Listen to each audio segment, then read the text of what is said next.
Welcome to Profiles in Eccentricity, a show about weirdos. With your hosts, John Fahey, Aaron Peter, and Matt Brousseau.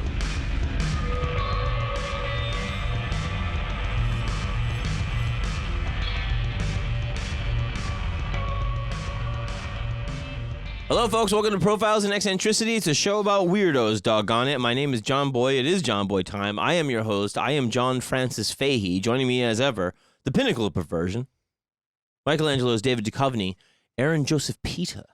I am the hypervert. You are the hypervert of the group. Yep, my sinners and my innocents are ready. Yeah. I'm perverted for all stripes. Yeah. All of you. All stripes. Innocent people are just not perverted yet. But Yet. one day. One day. And to your right, my left, the gall with it all, the Frenchman henchman, handsome Matt Brousseau. Hi. Hello. How are you? I'm great. God, you look good. Oh, thanks. Mm. Shaved off the beard. Yeah. Yeah, well. You had hell of a costume. I did. Yeah. Thank you. Thank you. Went to the Magic Castle. Yeah, we had a real nice time there, didn't we, fellas? I had the best Yeah. of the two of those. Oh, yeah. Wow. Yeah, Real yeah. There nice. was And two guys. You guys sat next to each other at dinner. Two guys separately, unknowingly, went as Jeff Goldblum from Jurassic Park. Dr. Ian Malcolm. Dr. Ian Malcolm, yeah. He's like a doctor of perversion. It's kind of in your league. The perversion of normal scientific status quo. Chaos theory, mathematics, etc. Sure. Of course, people follow us on Profiles in Eccentricity. This profile by Aaron, curated by Aaron, will have photography. Yes. Profiles in Eccentricity on Instagram. Me and Matt just did a jukebox the other night. $5 a month, get an extra episode per week on Patreon. And we get a little loose and silly over there. We had a really fun one. Did you do Halloween music? No, didn't some. do that. Oh, good. Some. Like just John's music in general is kind of Halloween-y. Yeah. Bella Lugosi's. Yeah. Yeah. Nah, yeah. It's not a good impression, but. I got it. Tattoo update. May I? Please. I've got. I reached out to a tattoo artist here, local in Los Angeles. Yeah, it's great. And sent him the artwork. By James Dylan Beck and Cooper Mulholland. That's right. Did he say this is great and he started like jacking it? Or... Yeah. He sent me a GIF of him jerking off. Yeah. Great. Send you a cum shot. Mm-hmm. And I have a in-person consult with him November 18th. Hey. And we'll go from there. Dude, that's really exciting. It's very exciting. I wanted to just say one thing for you guys. Something I was thinking about, and it's weird to me. I really like Jimmy Carter a lot.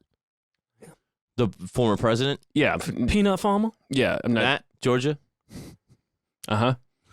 I like him a lot. Rabbit killed. Rabbit killed? He killed a rabbit. Did he kill a rabbit? He was paddling a canoe or something, and it swam near his boat, and he hit it with the oar. What? Yeah, wow, I guess you love him so much you forget all the bad stuff. Oh, kinda, yeah. What rabbit is swimming near a canoe? Well, that's probably why he was so frightened. Was it an otter? Oh, yeah. He was like, it's a creature. Oh, my Lord, is that Loch Ness? Oh! Is that what happened? When you see those rabbit ears coming up, breaching the water like two shark's fins, and nothing will ever scare you the same way again. Yeah. He There's some kind of fur gator. It was the week after Jaws came out. Oh, that poor thing. Yeah. And he gave it a whack. He probably ate it. And somehow Reagan was tougher on crime. So here's the thing. Is that, like, I love Jimmy Carter, and I think he's like actually like an authentic Christian, which like I'm not. But people You're not even a Christian. No. Yeah. Okay. But like a lot of people are like in politics, especially, are Christians and like fake it.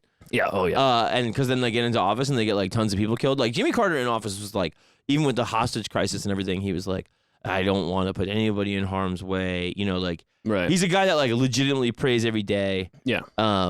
Teaches Sunday school still to this day. Still maybe doesn't build houses, but he's still involved with Habitat. Yeah. I mean, it's he's a guy that's Solar like panels on the roof of the White House. Yeah. He lives on a dirt road in Georgia with his wife and like 12 Secret Service guys. What a life it must be for those guys. Like those guys must be like. I think they're called Secret Service wives. Like what am I? They're in the middle. Yeah, with Secret Sisters wives. they're like, I mean, where do you even sit? Because it's like a modest home. Oh, they have a spot. You know, they have their own place. Like Jimmy Carter doesn't have any problem with modest. It was a thing I really love about him. You know what I mean? But my friend Saad, who was like, like a neuroscience guy, I told him, I was like, fucking Jimmy Carter, I mean, straight up brain scientist, like a brilliant guy, my buddy Saad. And I was like, a couple of years ago, I was like, Jimmy Carter has brain cancer.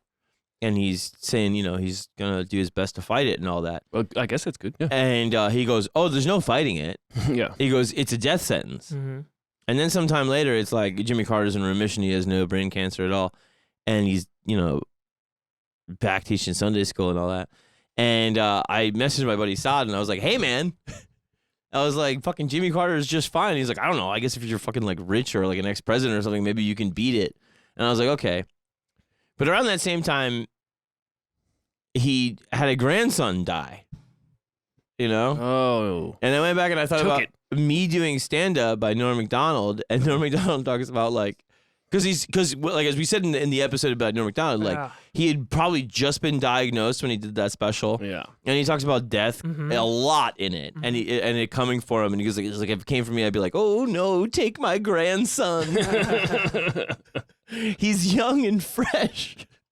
And so I knew that bit before any of this happened, and then I was just like following the news stories about Jimmy Carter, and so you know where my mind went. Yeah. He's like survives brain cancer and then his grandson dies. He zombied his grandson. But I don't think he fucking, I don't think he died of brain cancer. No, the kid died like in like some other freak thing, Yeah, they found he had no brain. He was dressed as a rabbit. Yeah.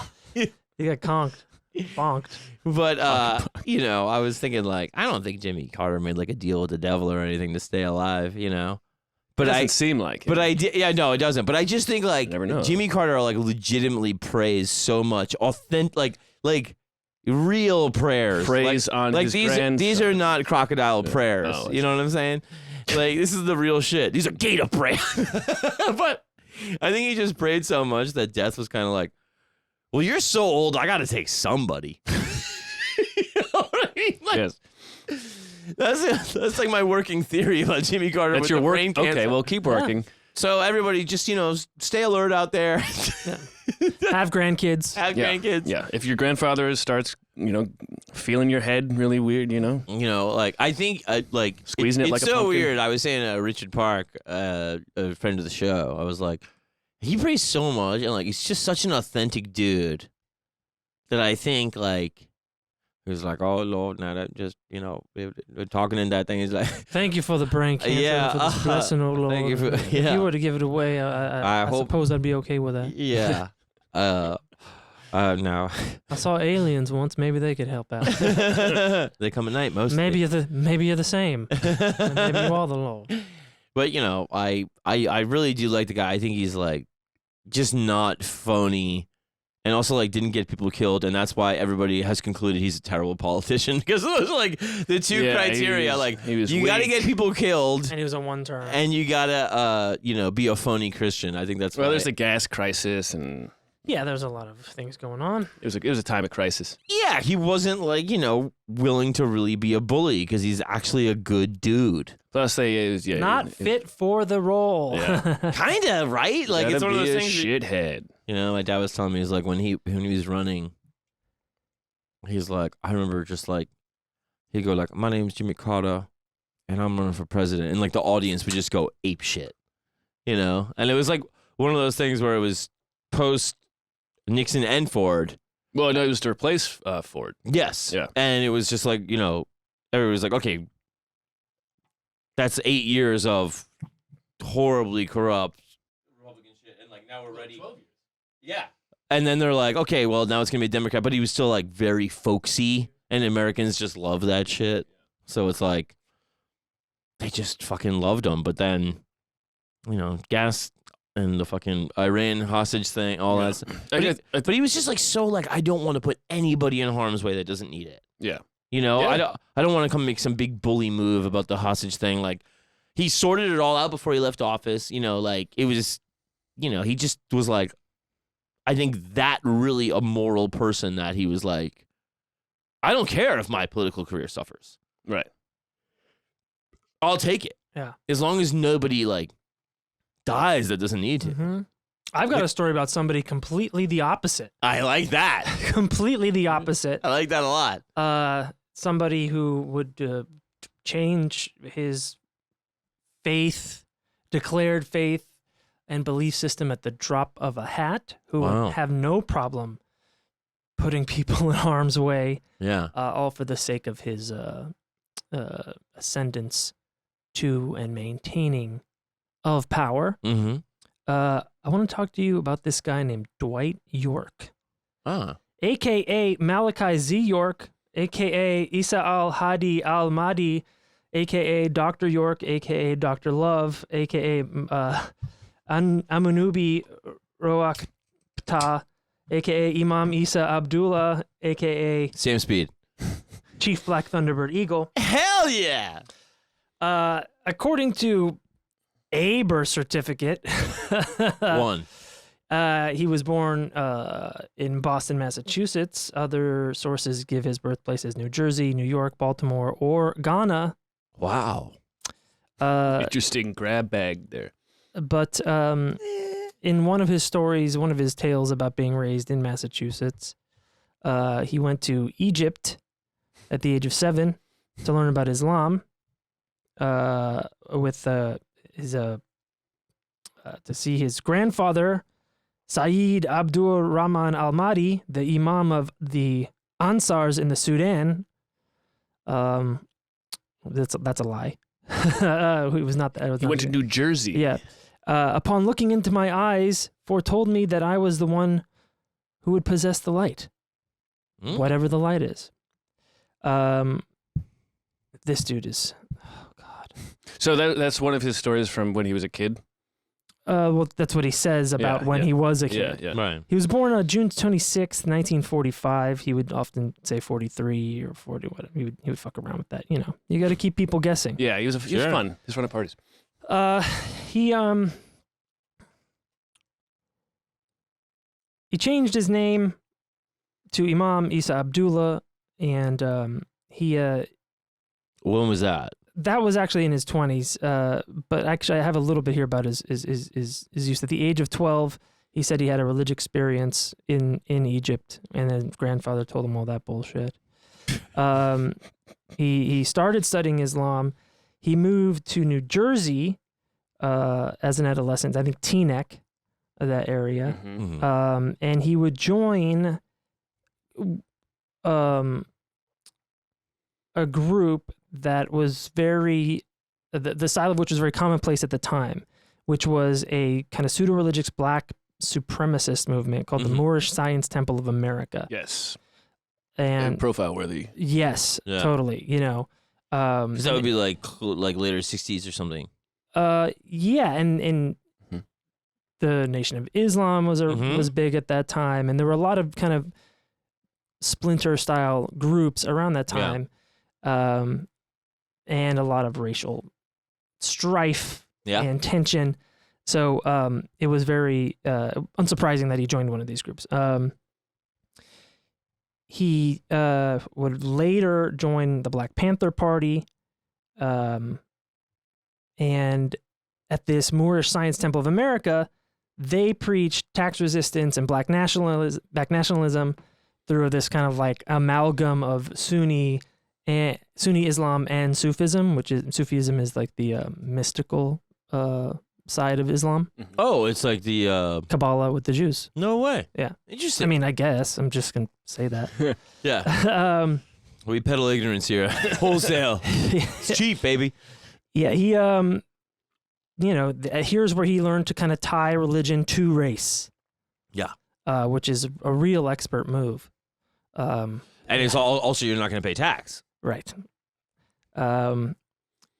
He, by this age, I think around 19, he had already been arrested for numerous crimes like assault and burglary. Not paying taxes. At 19, he was arrested for having sex with a 13-year-old girl. Nice. That is part of the libertarian plan. Hey, we're our own nation here, pal. Yeah. Charged with statutory rape, released on bond, then arrested again for being involved in a gang fight, fought with the policeman arresting him, convicted later of statutory rape, disorderly conduct, possession of a dangerous weapon, and assaulting an officer. Served 3 years in prison before being released on parole. So that was before Tough on Crime, then. Yeah, but it was years. like it also was You're Black. Right. Yes. He was released on parole in 1967, and he married a woman named Dorothy Johnson and joined the Moorish temple again. She took the Arabic name Zubadiah. He starts working like as a street peddler in Harlem, selling pamphlets and incense and just this kind of like just a hustler, right? Yeah. Whatever it took. Hustling some mysticism and shit. Yeah. New name every day. Some pamphlets he had written, kind of already starting to craft his own narrative that was different than the group he was a part of. Mm-hmm. And then in the 70s, he founded a group called the Ansaru Allah Community, a black supremacist cult following Sunni Muslim theology, but also perverted. He called himself the Imam Isa, and he wanted to start a pure community. Yeah, not a for cult. the children. Yeah. For the children, of course. Yeah. Probably to fuck them. Right. Actually, definitely to fuck them. It's always they make up their own thing and then they create a fake name to be like, well, obviously I'm in charge. I got this name. Yes. I'm the imam. Yeah. Man, real just going heavy into the racial separatism, black supremacy, Mm-hmm. and his own self-worship, really starting to craft his own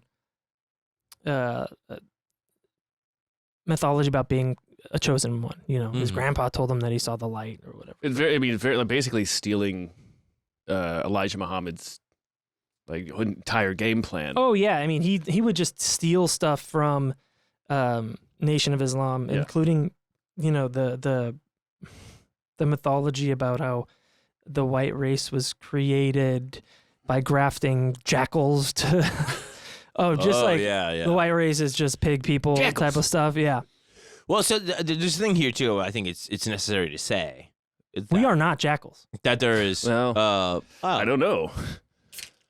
There's just a thing where, the turnaround from the end of slavery, and to then go, to Jim Crow, and then to be like, okay, well, there's like a little bit of lever of prosperity for everybody in like the 50s, 60s, whatever, and then like so the black community in America starts getting some identity and autonomy, but then they're also being like real, like having like to not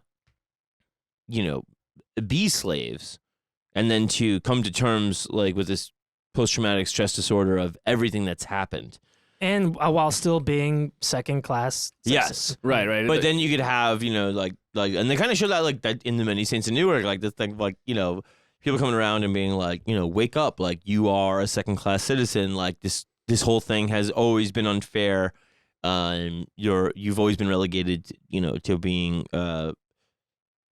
this servant type community, and, like, well, it's not legit. Right. So you can see how like the whole community could have a bunch of people where it could splinter off into all these different things about almost like based on like what level of pissed you are about how incredibly cruel and fucked up it is. Yeah. And the time was perfect for that. And, Yes. and that then created the environment, like a perfect breeding ground for people to recruit. Yes. They ran a bookstore and a printing press on Flatbush Avenue in Brooklyn. And he wrote a bunch of fucking pamphlets, just picking and choosing from all sorts of different theologies and black nationalist ideas. And, by the late 60s and early 70s, that part of Brooklyn, Bushwick, was pretty much a no man's land. It was shitty. In the 50s and 60s, it was doing all right. Yeah. But because of different like project buildings being built and public housing, like probably some of the roads being built, like cutting through neighborhoods. Yes, absolutely. Sure. Yeah. It decimated the neighborhood. Yeah. And a place that's riddled with drugs and crime and hopelessness and desperation is a great place to, and especially if the population is like 80% black, it's a great place to recruit people for your cult. Like, see what happens when the fucking white devil comes in and changes everything. Yeah. This is their fault. Yeah, it's this microcosm too of like, you know, this thing my dad always, you know, told me when I was like first getting interested in like, you know, history and politics and stuff like that. And he was just like, basically for almost all of time, it's like economics, politics, and religion like inextricably like connected. And so that would be like, you know, the Black Panther Party, you know, Nation of Islam, religion, and then also like street crime economics.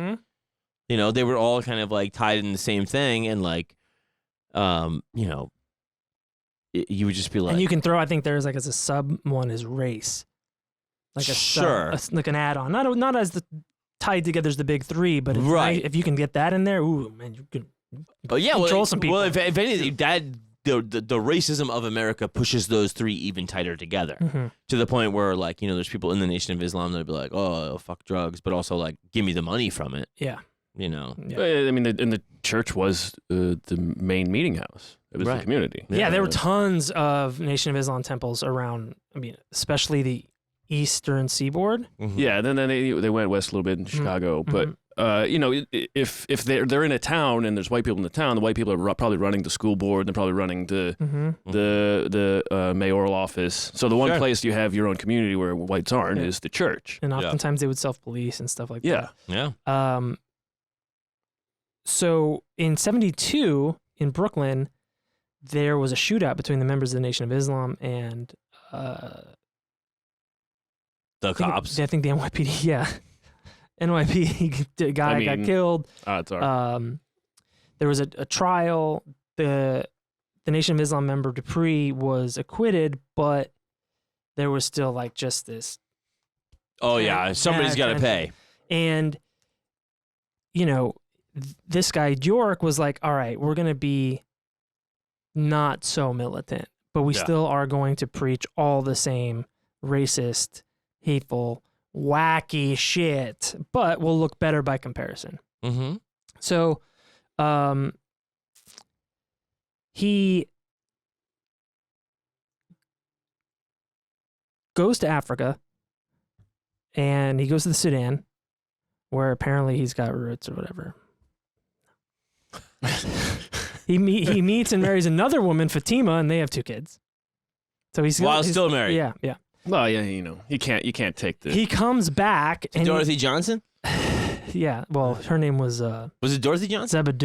Yeah, she changed it. Zubadiah. No, I mean the first wife. Yeah, she changed it to Zubadiah. Oh, okay. But yes, Dorothy Johnson. You can take the imam out of Brooklyn. Yeah, we can take that. I don't.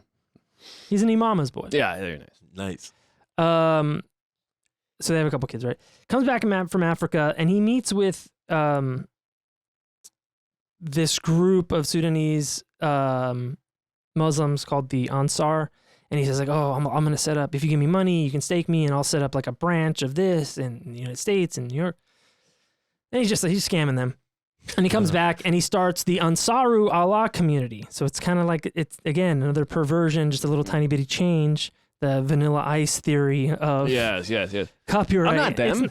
It's not. It's ding ding ding diggy ding ding. Yeah. So he's kind of bind to that Ansar movement in Africa. So it's now again the Ansaru Allah community, the AAC for short. They purported to follow, by the book Orthodox Islam, and he made everybody change their garb Names to traditional. Speaking Arabic, stuff like that.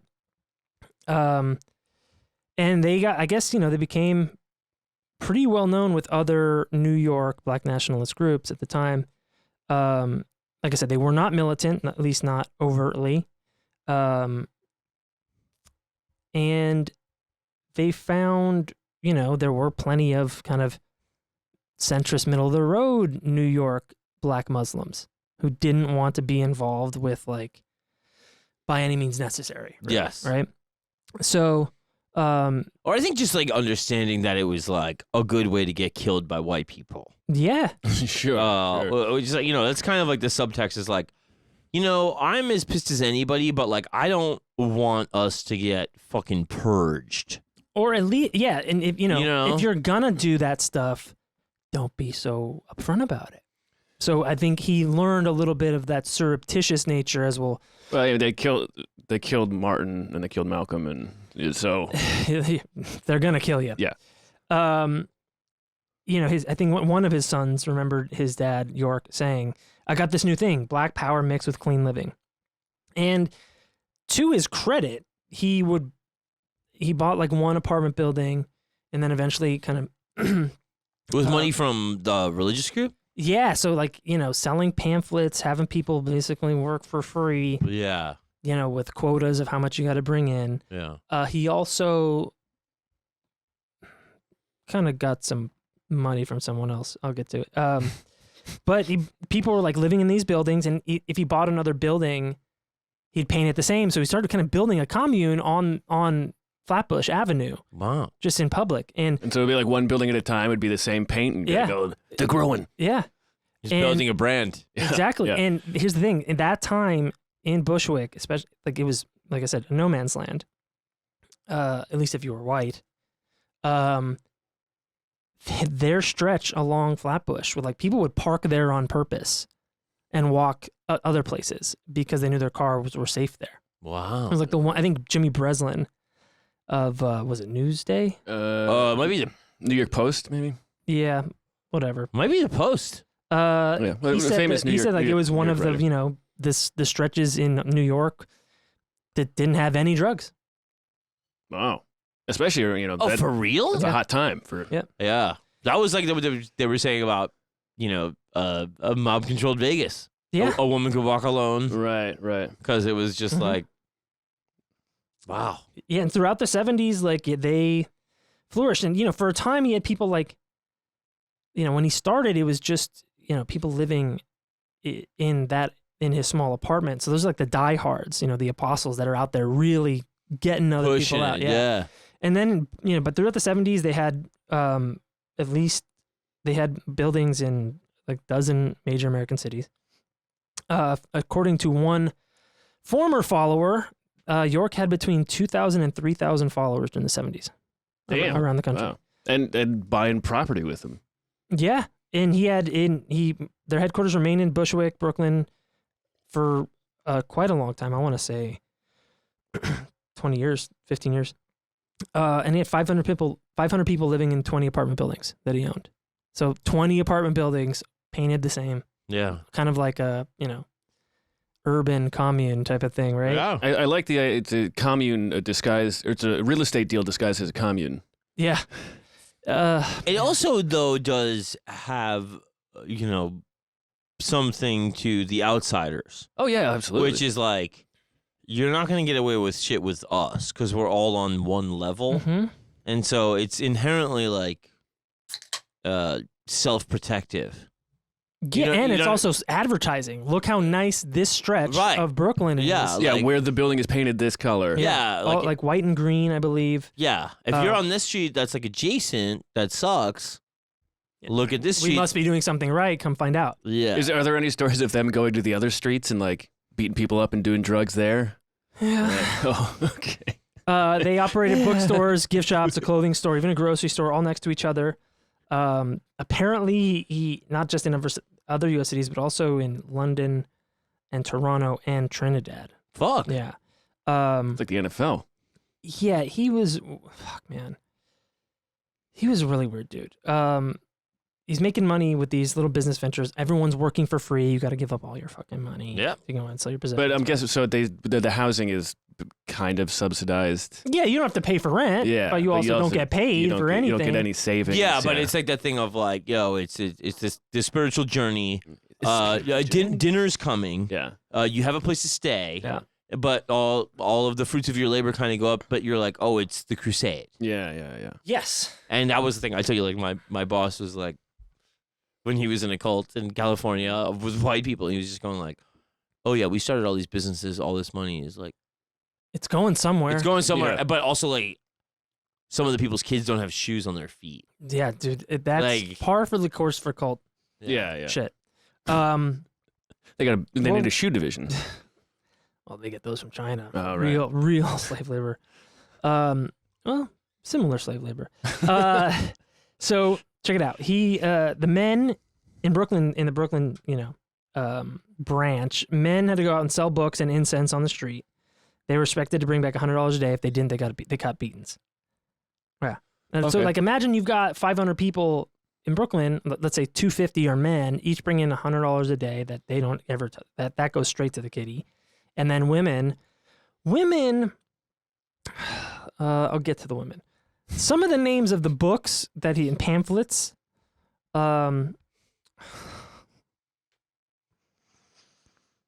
let's set the record straight. Great balls of fire. Where and what is hell? Man from planet Rikiz. Are there black devils? Humans were created from ... Mm-hmm. Is God an extraterrestrial? Is this my house? Is God a wimp? He's got a wimp? Yeah. Santa or Satan? The sex life of a Muslim. Whoa, half of these are porn titles. I like it. Boy. Yeah, the sex life of a Muslim one is just him getting real sexually perverted. Like, in Islam, anal sex is not permitted. But this, in his sex life of a Muslim, it is, and even tells you how to do it. Ding, ding, ding. Sure, it's the New Testament. God, these are real pieces. I've got a new analysis. New testes, man. So his bookshops were selling his shitty pamphlets. They had to give up all their possessions to him, sell all their shit, whatever. Yeah, just like Om Shamrikya. Yeah, I mean, it's cult 101. But then they have to. I mean, the most embarrassing thing is trying to sell these books. They slept in gender segregated barracks, even if you were married. Yeah, that's where they really start going. Yeah, never a good sign. The women who worked in the community, they worked in the shops or the offices or caring for children. They also generated money for the group through welfare fraud, where they would apply for welfare using both their Arabic and their American names at different addresses. Some pregnant women would share their urine with non-pregnant women and apply, like showing that they were pregnant to get child benefits. Other times he would just get a bunch of them pregnant and that'll do it. Get welfare money that best way. Best of both worlds, like there.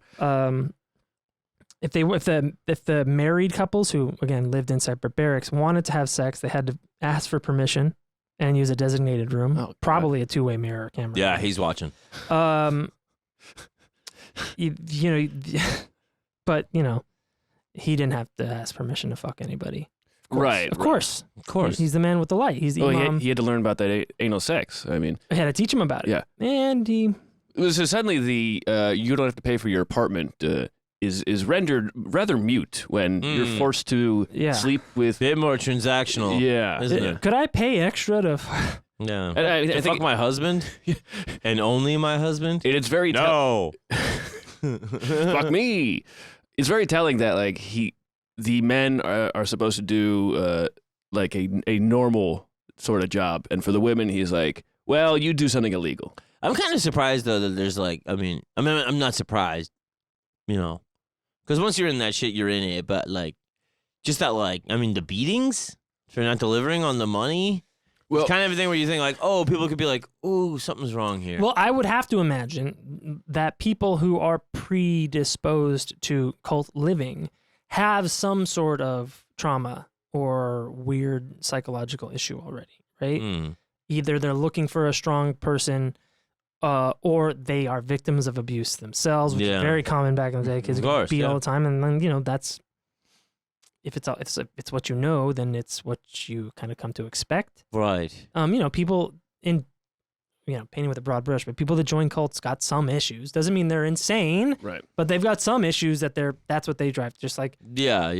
Well, it's just make somebody happy. It self-selects. Make the leader happy, right? But, also, if he doesn't let them have any of the money they've made, they don't get any savings. So where are they going to go if they're not there? Yeah. And that's never even on the table, I think. From the get-go, it's just like, oh, everything you do is serving the cause. Right. What do you mean? Yes, but it has this added benefit for the power of the cult that it doesn't. You are not allowed, or you're not able to amass savings to leave. No, yeah. It's not as if you get to like some let's say a general position, Yes. Or a colonel position, and you get like suddenly your own place. Yeah. Because then you'll be like, Oh, well, and, fuck. and that does happen. And then that's more reason for you to stay in the cult because now you are part of that power structure. Right. It's a multi-level marketing. Yeah. He was, he had some real like strong arm tactics too. Like, You don't say. yeah, Like beating the employees. no, like some mob shit. Like, if he wanted to get a property, if he wanted to buy some property and the owner wouldn't sell it, maybe that building gets burned down. Maybe. Oh. Maybe. There's like 8 instances of arson that are very, very closely Yeah. tied to offers made by the AA. Then the ground was painted white and green. The AA. The AAC, sorry. There were also bank robberies that happened that were about 20 bank robberies attributed to the Shotgun Gang. And the members of this gang were all AAC members, Cool. but the FBI wasn't able to kind of trace any of those proceeds back to York. Yeah. It just, they just so happened to be bad at, bad. Yeah. Bad apples. It's reminiscent of Simoni's Liberation Army because it's like, Yeah. My introduction to that was my dad going like, these fucking guys. He goes, one of their demands with Patty Hearst was just food in the ghetto, Mm-hmm. and he's like, they fucking did it. Mm-hmm. They just brought food trucks to the ghetto, and like, but also that SLA guy was like, it was like one black dude as like a cult leader of a paramilitary group, and he was just like, but the theology was like, nobody can ever be in charge again that is white. And everyone's going, yeah, no doubt. And, it had that thing where it was like the marriage of almost the culty religious and political. Yep. It was just in the air at that time. Yeah. Like in so many different separate little sects and ways, like it was just like, fucking. It was a time of great tumult. Yeah, but it was one of those things too where you go like when you look back at it, you're like, can all of you guys just fucking get along and get like No. progressive things done? It's like, no, I'm gonna start my own group. There's 7 of us, Yeah. like, God. but a lot of that is personal greed. Yes, and it's kind of if you want to have the job as a leader, you shouldn't have it type of thing. Yeah, Fuck, there's just too much. A lot of the fallout from the splintering of like the Black Panther Party and stuff just went to straight gangdom. Yep. Straight, And that was by design.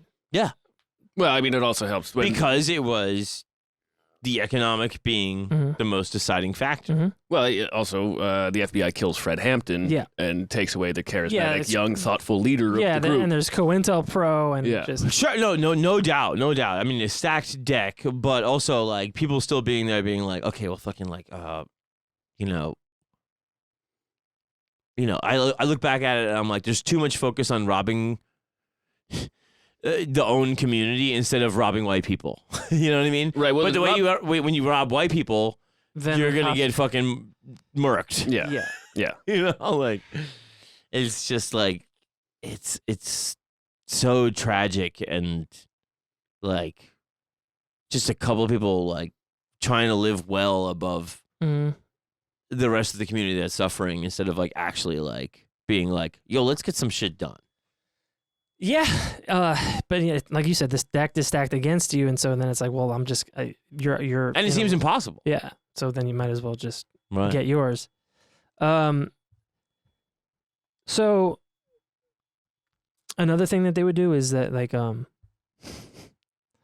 they'd go up to businesses and be like, yeah, your guys' security is pretty bad. You guys should hire us to be your security. It's pretty bad. Straight mafia. $5,000 a week. Straight mafia tactic. No. You get Broken windows. Yeah, rob, broken windows, and then now you are security, right? Classic. That's a classic. Classic. He also became interested in R&B music. Well, that's nice. You know, That's really the blues. Yeah, I mean, you have to have an outlet. the funk, R&B, disco era. You know, we're in the 70s now, late 70s. He set up his own band called Passion. Oh, man. Passion. I love when they start bands. And his own record company called York's Records. He adopted the name Dr. Love. Huh.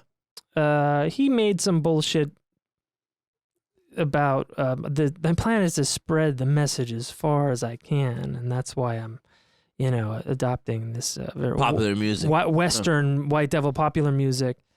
That's antithetical to my clean living Right. Islam ways, Muslim ways. The Sudan Death March. Yeah. So some of the members of Passion, Leon Pendarvis, would go on to play for the Saturday Night Live band. Nice. No fucking way. Yeah. Is that what do you play? Guitar, saxophone? Pendarvis? Yeah. Oh, dude, I don't know. Oh, okay. We can look that up. I think the symbol. He would appear on recordings by the Delphonics. Nice. Worked with Evelyn Champagne King. And then he worked with he fronted two other musical groups called Jackie and the Starlights and the Students, and then of course Passion. This is Leon Pendarvis. No, this is Dr. Love. Dr. No way, really? Yeah. Delphonics? He fucked with the Delphonics? Yeah. Damn. Apparently, another source I see that Very Manson-esque. he was hobnobbing with Africa Bambaataa and MF Doom. Get the fuck out of here. He appeared in a photograph in one of Jay-Z's early collaborations. God, I forget the name of the group, but he's in a picture of him in all white garb is like in the music video with a bunch of people. Yeah. All white sounds perfect cult leader. They love all white. It's a clean robe. Dude, it's just the Originators. He appears in a music video for the Originators, an early Jay-Z collaboration. Yeah. And he was making so much money that he built a recording studio. Yeah, it's pretty standard. In Bushwick. Yeah. And I think he called it Backstreet Studios.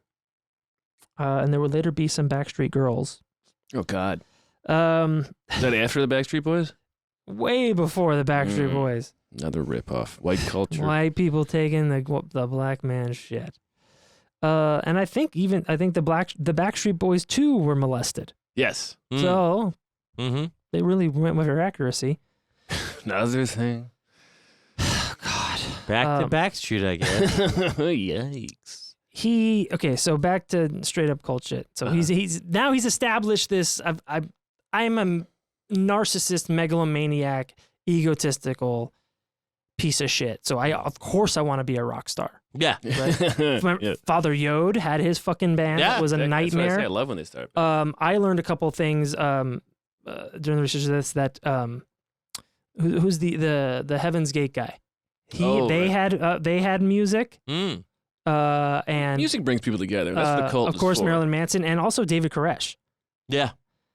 Just Charles Manson. yeah. What did I say? Marilyn Manson. Well, Marilyn Also, Manson yeah, too. also not- No, not a good person. Manson like immediately phone calls out after the arrest, being like, "You got to get my record out." Yeah. Like I'm hot right now. Yeah. Well, and also Manson. Neil Young said everybody in the music industry at that time knew Manson. That's fucking nuts. I mean, Yes, he was at all. Dude, he was at all those parties, dude. Yeah. There's like a lot to that story that's not the official story that's not fucking right. So writer Dan O'Sullivan has a great 3-4 piece series on it, tying Quentin Tarantino's Once Upon a Time in Hollywood and kind of what it doesn't talk about and how Manson was the guy who gave everyone drugs And women. and the girls. Oh, and the girls, and probably young girls. And so one of the they things, probably stunk like shit, yeah, but it was there were a but bunch of they were girls. young girls. So And so one of the things that the lead prosecutor did What? was get to Manson without letting it be revealed that he had ties to so many rich yeah, and influential music people and in straight Los Hollywood Angeles. celebrities. Okay, yeah. but in ensuing years, why would that not come out of Manson's mouth in the 90s, for instance? Well, because if it comes out of Manson's mouth, who's Yeah. going to believe it? What does it? And- What does it matter? He was still guilty of. Yeah. I mean, it doesn't matter Yeah, I mean, it might have been one of those things too. where he's it's also crazy. he's also crazy, but there was. You remember we were talking about that one time with Miranda? She got all mad. Oh, because we said that the one song was okay. No, we said that like Manson, like before he went crazy on like crazy Manson stuff, he would talk about, the environment. He still does. He still did. The abuses of like the prison system and stuff like that, and like which he was raised in. He would have some kind of cogent points, but then he would be like, talking about race war, like he would go crazy. But we were just saying like one time we were just like, Manson, like he would say something and like basically she took it as like Manson had some good ideas and she got really mad and we were like, no, we're not saying that. But then we kind of doubled down and we're like, no, Manson was smart. And that one song was pretty fucking good. You know what? Can we take a break? Yeah. Be right back, folks.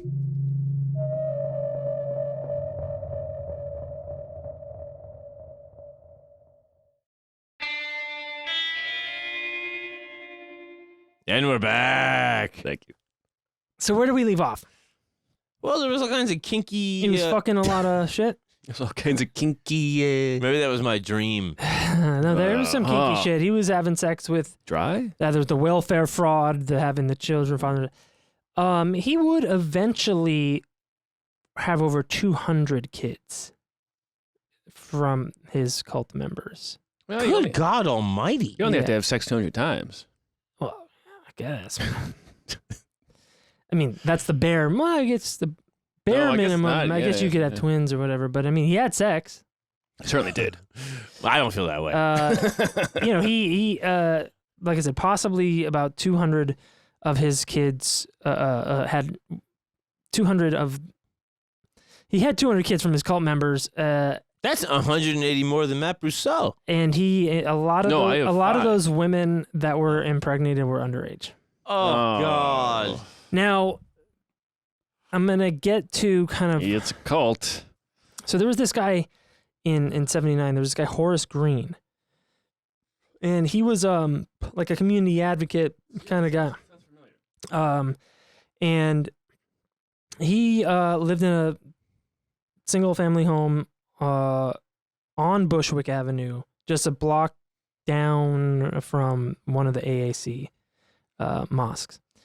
And he was the head of the Bushwick Improvement Society. And he was the go-to guy for any of the residents who had complaints about the AAC. Uh-oh. And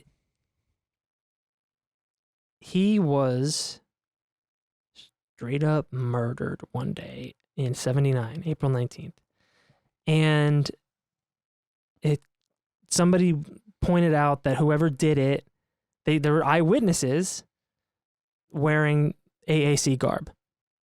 Fuck. The fucking tunic, the whole nine.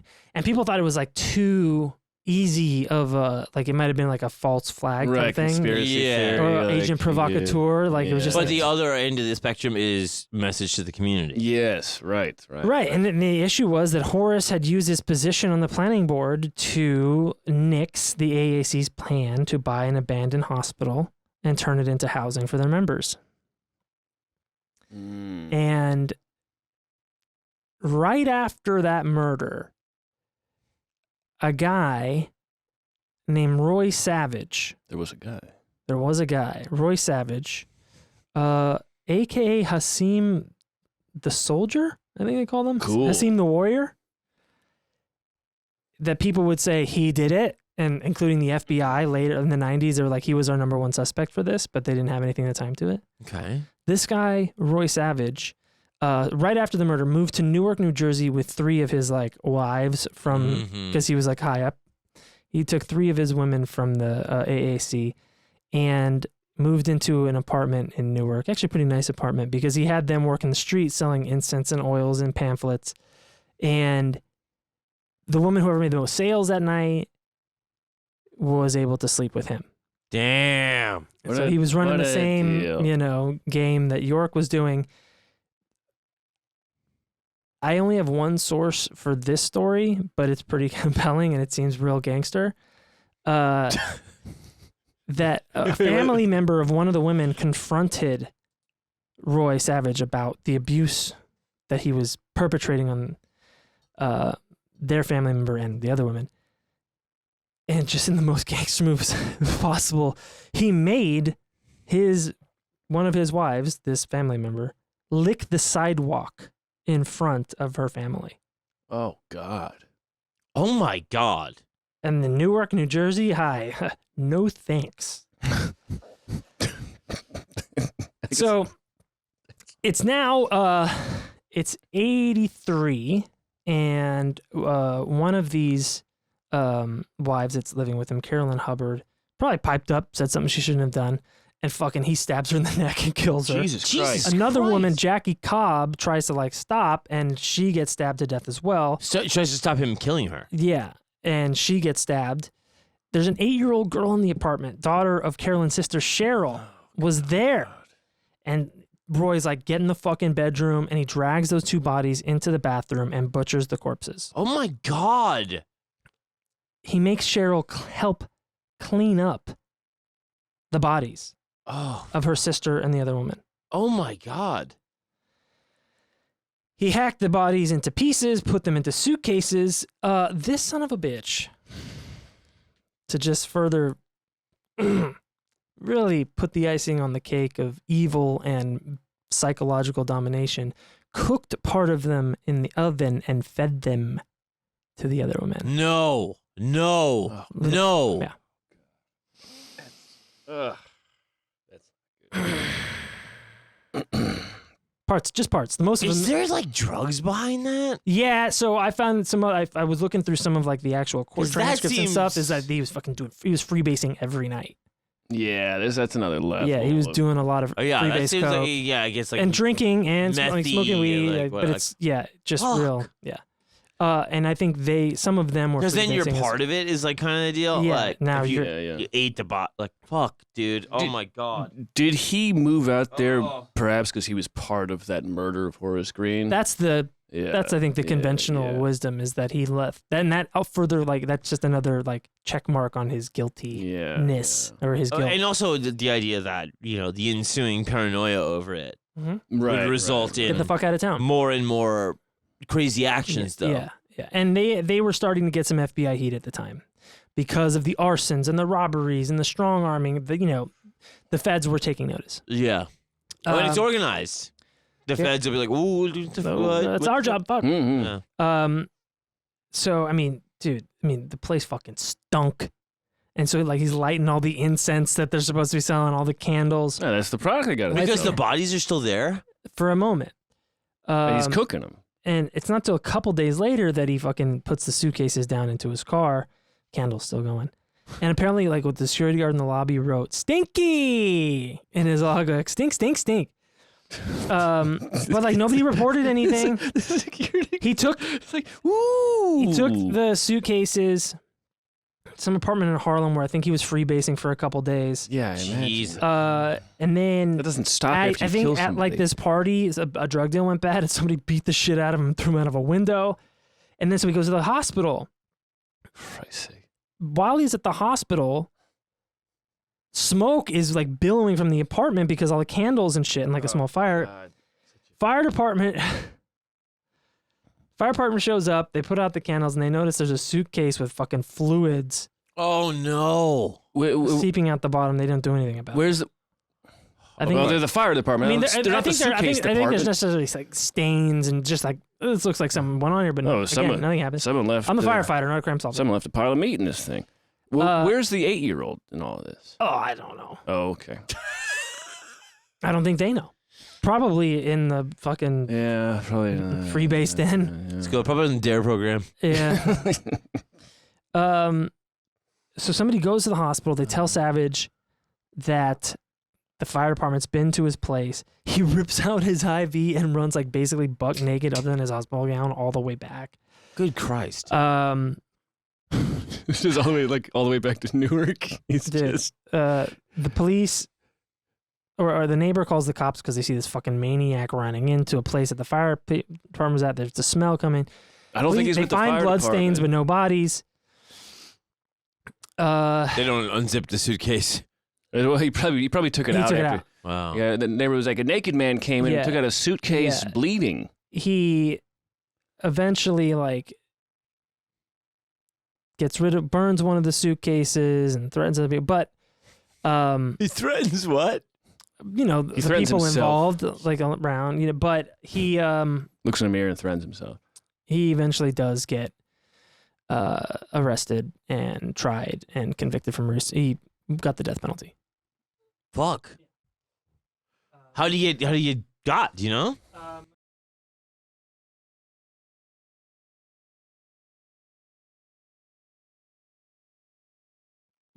So the thing I forgot to mention is that back in the day in New York, there were a few like high profile incidents with some of these Muslim groups where like cops came and like they responded to a 911 call that was actually fake, and the cop got shot in the mosque. It was an ambush thing. Yeah. And so that then resulted in I think a sensitive place law for some of these religious temples that the cops had to give them prior notice that they were coming. And it was just kind of this weird beginning of political correctness and sensitivity to religious organizations.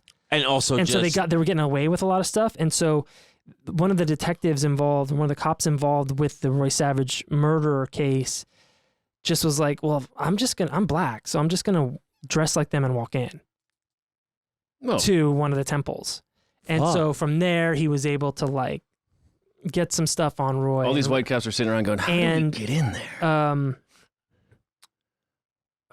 I know that there's somebody also then just kind of dropped the dime on him. So there was just it was years later though. Yeah. Okay. Oh wow. Yeah. Wow. Yeah. But he went to jail and they fucking put him to death. They put him to death like fuck man. When did that even stop in New York? Well, when right after it needed to.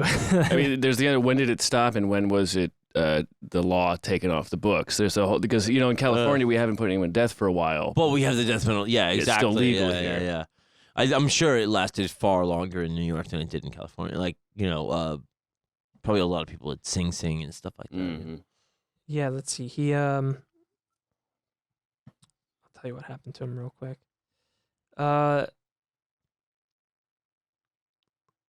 He finds inside that officer when he snuck infiltrated. He found Cheryl. He found the 8-year-old. No, Cheryl, with the sister of the woman that was murdered. Yeah, yeah. He didn't find the 8-year-old though. Oh, okay. I don't know. She was probably like dancing or something. But he was like, "Listen, you have a legal case here. You're right. We have testimony. We have certain amount of evidence." And so he fucking rescued her, and she helped convict Savage, but she still visited him in prison after. Good Christ Almighty! Yeah, drama. Crazy. So, trying to like distance himself and the organization from Savage, and with just like the general heat on the organization in Brooklyn, Dwight York decides to go into the Catskill Mountains, buy an 80-acre property, and about 115 miles north, and it's called. He builds out a camp called Camp Jazir Abba.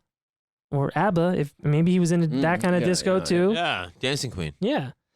Feel the beat. One of his sons said, well, I guess as public record, he bought the 80-acre property for $145,000.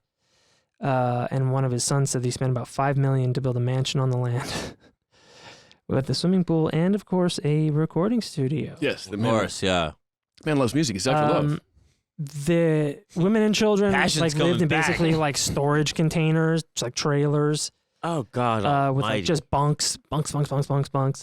And there was a passageway between the mansion, like an underground passageway between the mansion and the trailers, where he could just like secret away people to fuck. Poach the So this was his. He really put a lot of planning into this creep factory.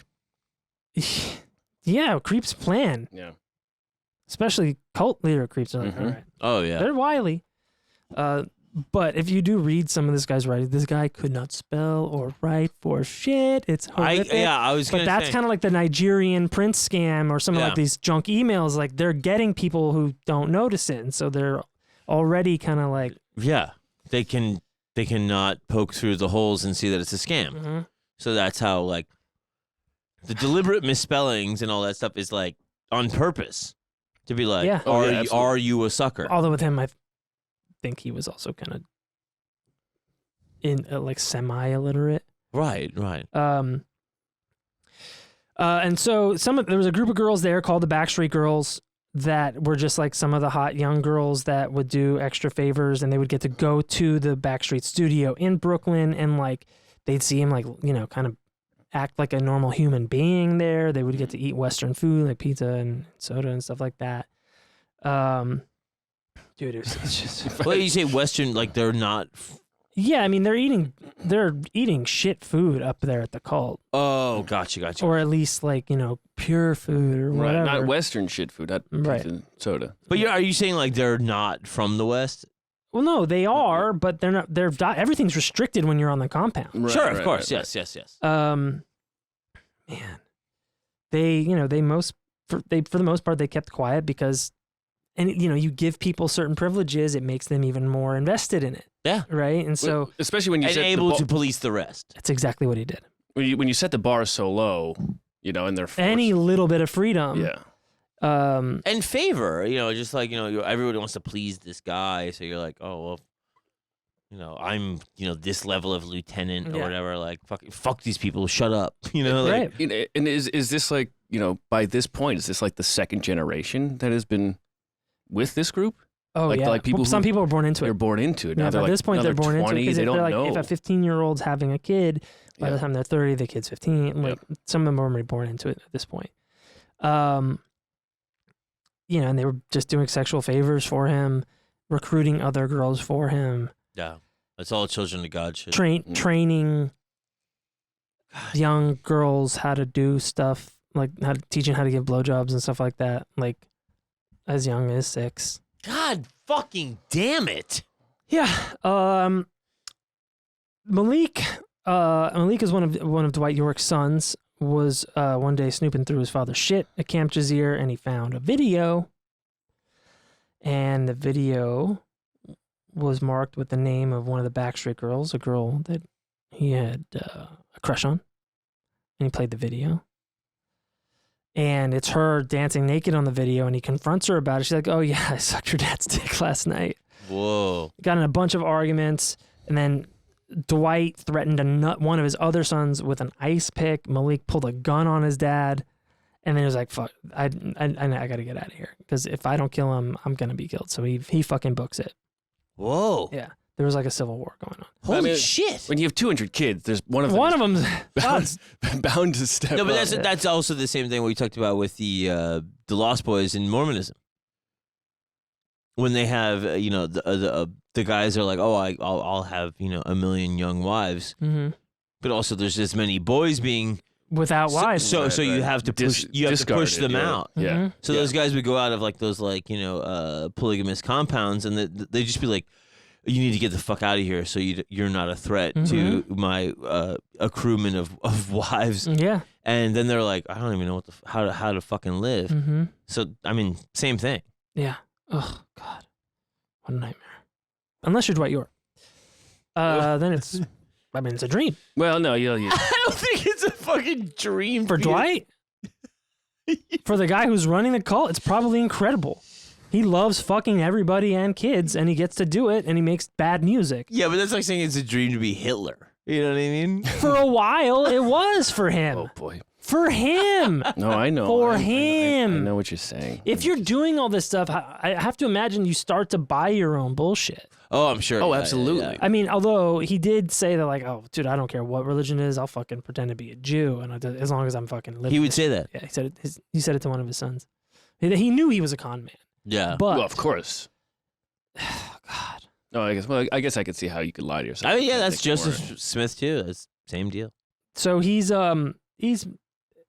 you know, molesting, raping kids, God damn it. but also like I guess it's less.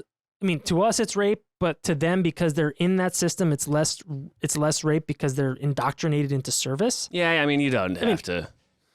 I know what you mean. I'm just trying to be careful with my words. It's rape. He's fucking and getting sucked by It's kids. grooming. Oh no, yeah, no, it's grooming and rape, 100%. Yeah. But I understand what you're saying, where they're going. Because some of the terms that like in the articles and stuff like that, it says he's continuing to molest children, but I'm like, it's kind of rape. But Yeah. when I think of molesting children, I think of like I'm gonna jerk you off type of thing. And rape is like fucking their mouth. I don't know. Maybe I'm wrong. No, I didn't. I'm not a molestation and rape expert. Sorry, you guys might be. Any rapists and molesters out there listening, let us know. Yeah, right in. Let us know where we got it wrong. We're not above criticism.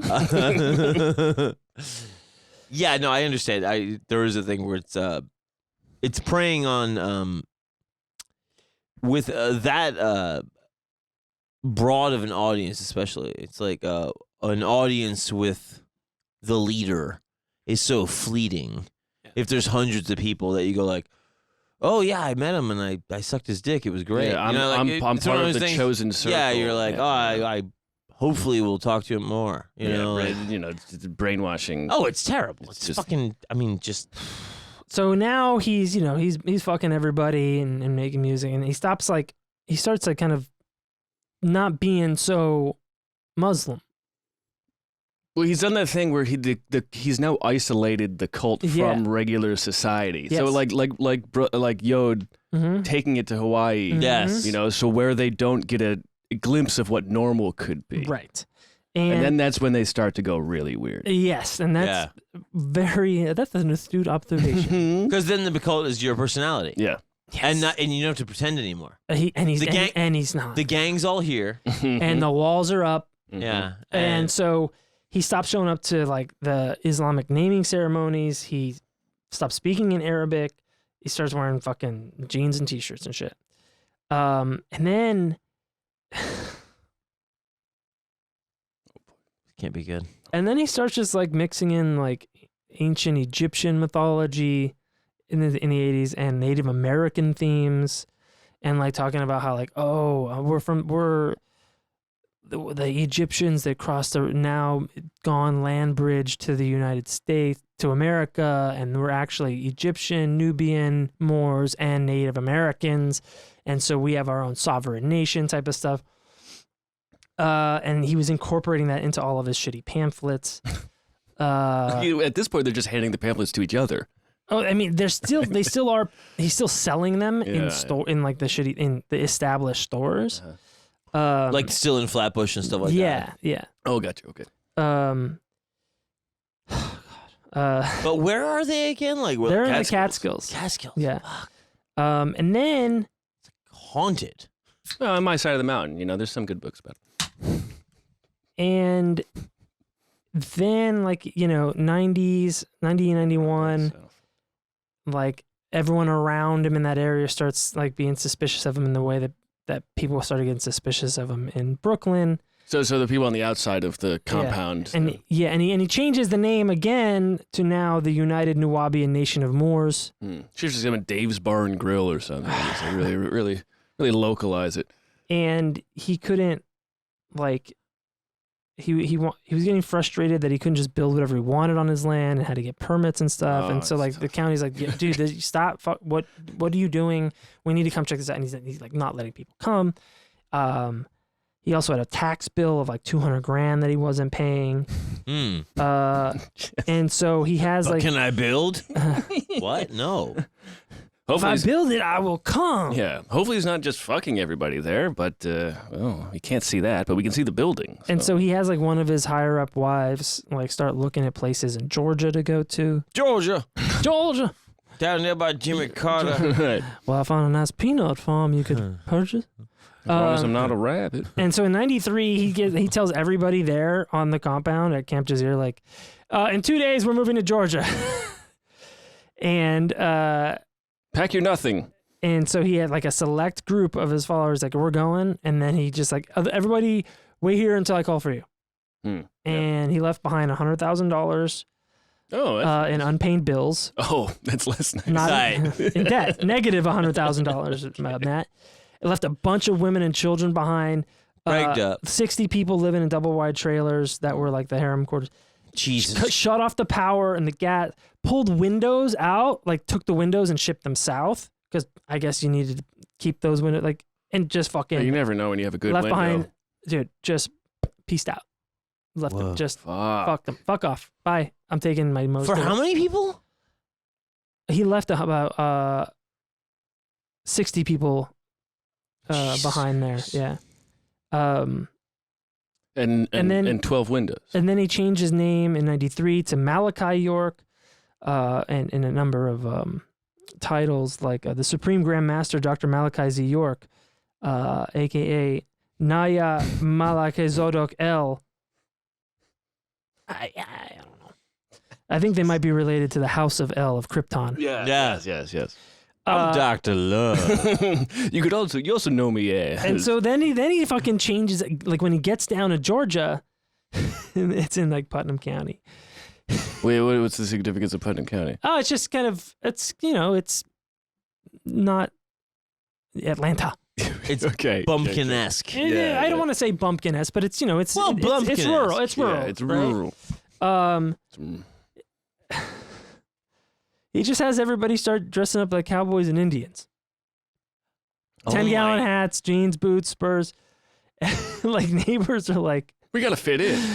it looks like they came from a fucking set of a John Wayne movie, but they're all black. Brilliant. Yeah, it's a trip. So, like, we love them. Yeah, like moccasins, feathers in their hair. I mean, I'll just show you guys the pictures. It's fucking bonkers. And I think That's delirious. this is when he changed his name to Chief Black Oh, Thunderbird or whatever. Black Rock Eagle, I think. Chief Black Rock Eagle. Oh God. Well, obviously he has to be a chief. If he was. He says Is that that, a bitch? Wait, ain't what a bitch. dude. And like, oh, we're one of the lost Native American tribes. And ties that into his fucking bullshit Egyptian stuff. I mean, I wonder if that was like, because Native American tribes probably at that point were like, in New York especially, they have their own, Mm-hmm. reservation. Yeah. So maybe they don't pay taxes in the same way. And so he's like, well, we're a Native American That's tribe. his MO. Yeah. We're a sovereign nation type Yeah. of stuff. Yeah. Yeah. I mean, it's level 1 strategy. It's 1D chess. It's 1D checkers. Yeah. It's like, how can I pay taxes if we're another country? Right. Like, Well, no, it's also the thing, too, of like, it starts with you're a church. Yes. Yeah. Oh, yes. I mean, there's, televangelists with the, like, dude, getting people to send the seed tax-free money. shit of like, advertising on TV and being like salvation is, it's like Oh, yeah. Exactly. That's a good call. same. I mean, the Righteous Gemstones is doing that whole thing about being like, like you're just like promising people salvation and becoming millionaires. Yeah. Yeah, you never have to deliver on the product. Yeah. Well, because they have to die first. Yeah. That's the beauty of it. That bullshit lasted about a year, and then he changed the name of the settlement to the Ancient Mystical Order of Melchizedek, and they started wearing fezzes. Fuck. Which, honestly, fezzes are pretty cool. Did they have like tiny Shriner cars too? That'd be dope. No. They got power wheels everywhere. They're just fezzed up. Like, we can't charge these people taxes. They've They're got Barbie's Jeep and big wheels. These large children don't pay taxes. But and so that's the Ancient Mystical Order, and then also this United Nation of Nuwaubian Moors, all this. Nuwaubian Moors. Then dude, they start building some fucking shit on this property. In Georgia. Yeah. So What's the population of the crew now? so they move from this one part in Georgia, then they move to another part of Georgia, which is actually in Putnam County. I missed. Oh, okay. It's called Eatonton, Georgia, and now this compound is called Tama Ray, which is on 476 acres, and it had a few other names before they settled on that. Oh, no. Kadesh, Wahani, the Golden City, Al Tamaha, but it settled on Tama Ray. Now, most of the Nuwaubians live in cheap trailers, God damn it. while he had a mansion on the property. Yeah, well, of So it's course. about Yeah. 400 people living around his. Oh God, there's probably no AC mansion. in it. Oh, dude. Oh boy. So he made sphinxes, obelisks, pyramids, mostly some made of styrofoam. Jesus Christ. Well, you work with what you got. He made a claim that on May 5th, 2003, a spaceship would arrive and transport him and his followers to another galaxy. Oh, if only. He said that he came to Earth in a prior incarnation in a ship concealed by the tail of a comet, which is very Heaven's Gate. Yes. I mean, he was just pulling. And that's post Heaven's Gate. Yeah, so he's just stealing. Yeah, like it's right around Heaven's Gate. Like dude. And then when Heaven's Gate happens, the local sheriff is like, I don't want another fucking Heaven's Gate on my hands. I don't want another Waco on my hands. You gotta go. Yeah. Pack up your styrofoam sphinxes and Hit the road. The New York Press in 2000 described the constructions. Here, what'd they say? They said, Sphinx-like. not long after you're pretty sure you've gone too far, roll up and over one last hill and the pyramids are right there. There's a black one and a gold one and a brown-faced sphinx facing the road and a tall obelisk and an art-shaped gate decorated with ankhs and hieroglyphs. Statues of animal-headed deities. And he called it like this. It had this like Disneyland like quality. Yeah. Of like fake Egyptian shit. Yes. Another just like going like sheer like mysterious mysticism, like. But then there's also like double wide trailers on the property. Sure, yeah. Like, What's the opposite of are these Egyptian double wides? Yeah, yeah. What's the opposite of Imagineer? Dude, the Egyptian double wide. It had the Egyptian duplex. Yeah. They had armed guards at the entrance. I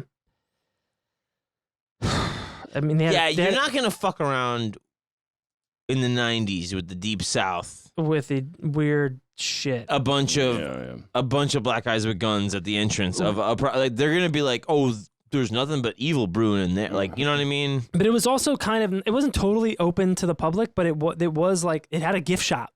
Yeah, it had. That's where they sold their pamphlets. It and had incense. a fucking nightclub called Ramses. Oh God. This place. dude, if you wanted to shop at the gift Those shop, are both authentic gods that happen in. You couldn't use American dollars. You had to exchange them for Tom Ray money. Oh. And guess who's on the Tom Ray money? Walt Disney? Dwight York. Wow. Oh. I mean, weird if it was Tom York. But club. He doesn't belong here. Oh. Well, he's a creep. He's a weirdo. The Ramses was kind of a tourist attraction. But it got shut down by the sheriff's department because they didn't have a license to operate as a nightclub, wasn't built to code. Yeah. No liquor license, all that shit. I'm sure the gift shop wasn't either. Oh, I'm sure it sucked. And Sure, it just wasn't a good time. He's got a fucking mansion on the property that's got like leopard skin wall to wall, mirrors on the ceiling, all sorts of shit. God, what a nightmare. I don't get the mirrors on the ceiling. It's because if you're especially fucking with a group of people, you look up and you get like it's almost like a God's eye view. You go, who is this? Oh, it's me. So you get a huge boner over your own boner, the real life stuff that's happening in front of your eyes. Right? You're like, this. You look up and you're like, oh my God, I'm into porn. I can't believe it. Wow. Oh. Come on by, guys. He would eventually start raping boys as well. God damn it. But I don't know if those boys identified it as bi. And then so like, the sheriff would start getting calls like, oh, my daughter left Howard University to go get on a spaceship. Oh. And like a lot of places where girls are coming into hospitals, young girls coming in pregnant. He's like, he's sending people to groom the HBCUs. Yes, and or just anywhere. And then he's also getting girls pregnant, and they need to go get help, and so. But it's like, oh, this all happened when these people moved in. Yeah. What do you mean these people? See, his spaceship. I get these Egyptian Native American motherfuckers. I don't know. I don't even think they know. Yes. Dude, and like his shit is so bonkers about like the mythology that he was just taking like David Icke shit and like Chariots of the Gods stuff and like Planet Nibiru. He was just putting it all like some of it was just copy and pasted from other shit. Well, that was the shit that had good grammar. Like you can read. Yeah. It's embarrassing. Really? He was writing the paper the day it was due. Yeah. And then.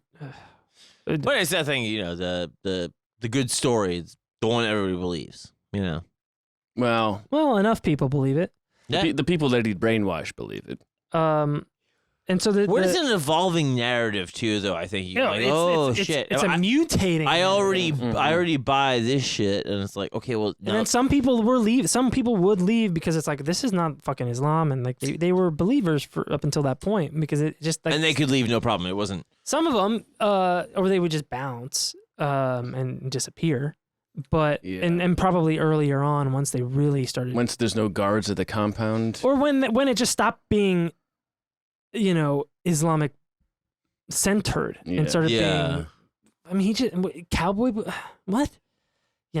Yeah, there's this thing where you kind of get the wheat from the chaff there, right? Where you go like, he's self-selecting for the most devoted and gullible people, and the most devoted to him, no matter what he said. Yes, yeah. And the people are going like, okay, well, this is not really AAC anymore. I'm gonna dip out, like. But the other people that are still there, they're ride or die. He could send them to go find more people, groom more girls. Yeah, and suddenly be like Baptist, and it wouldn't matter because it was a cult of personality. Yeah. And so the sheriff, the county sheriff, was like, I don't want another fucking Waco. There's shit going on here, but at least what I can do is I can shut down this nightclub because it's not permitted. Ramses. It's permitted for storage. Yeah, and you don't have a liquor license. It's not built right. All that stuff. So, and that was definitely for. I think what the Children of God called flirty fishing.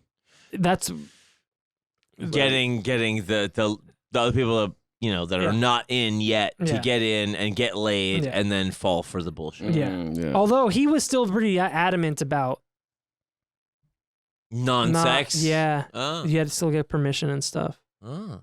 That makes sense. But it was a lot of recruiting of just gullible, damaged, lonely. Yeah. I mean, even if you're not having sex, if it's a nightclub, and also it's a self. I mean, if you're getting everybody pregnant, it's its own self-replicating. Right, and also if everybody's on the same page and into the same stuff, well, I mean, you are gonna feel a sense of belonging. Mm-hmm. For the people staying there, the nightclub, if they interact with regular people, they're probably having a very nice time. And they're pitching them a much more sanitized version of what it is. Like, we're not a religion, we're a fraternal brotherhood. But they get to almost get out of their comfort zone and talk to a real person. I'm sure that's probably pretty exciting. Yeah, and whoever's going there to begin with is kind of already curious. Yeah. Right. So the sheriff is like, I'm not taking any risk. I'm getting 40 riot deputies and 17 of my own, and we're going in and we're shutting this place down. And it took fucking 30 minutes to shut down the nightclub. They padlocked the thing.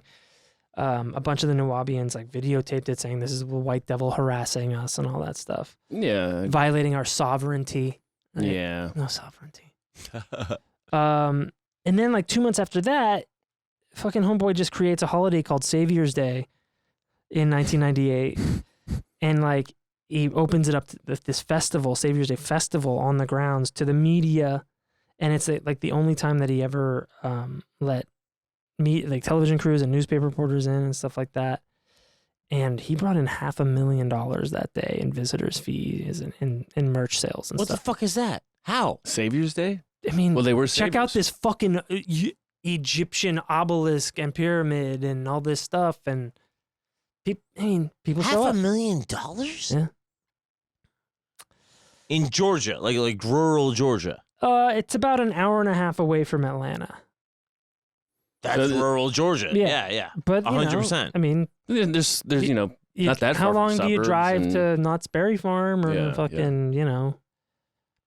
dude, it's Georgia. I don't know. No offense to anybody in Georgia. No, Georgia is cool. It's weird. Yeah. I have no idea. Athens. I don't know anything about it. Love Athens. I don't know what the people there eat. We got a bunch of Atlanta people listening to the show. That's right. A lot of subscribers. Yes. And Georgia is particularly fascinating because it is just like almost like the straight up heart of Dixie. But you got a bunch of colleges there. yeah. And it is beautiful, old, romantic land. Savannah is incredible. Athens, especially with like, we talk about history with like REM and the B-52s and like in Athens, a weird little like queer culture kind of haven. And because I think Athens is a college town. yeah, it is. Yeah. But Georgia's weird. It's cool. Yeah. So after that influx of cash and kind of like doubling down on their presence there, the Nuwaubians start showing up like to all the fucking governmental meetings and town halls and and just like the planning and zoning board, and like they're just fucking pains in the ass. And like the sheriff who shut down the nightclub, he's getting death threats, anonymous death threats. They publish his name, his son's name, and his school in like flyers and newsletters that they send out. And then York then buys another mansion in Athens. Really? But outside of the compound. Yeah, outside of the compound, about 60 miles away. I would say that there's no. And there's not a lot of people going in and out, except sometimes they'll see like a bus go in and not leave. Like, yeah. But I would not, as a self-contained black community, bet against the good old boy system in Georgia of all places. Maybe second to like Texas or something.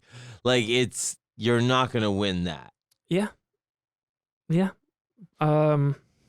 Like, you did that great profile. We talked about the origin of the police basically being Right. Mm-hmm. Slave hunters. Slave hunters. Yeah.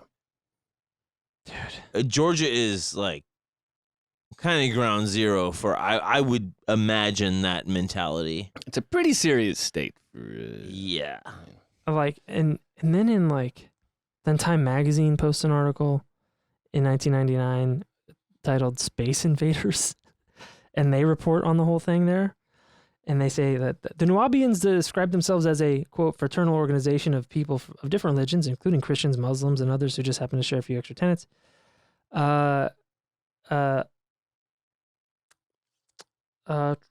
then one of their, spokespeople for the Nuwaubians says, the main thing that brings us together is fellowship and facts.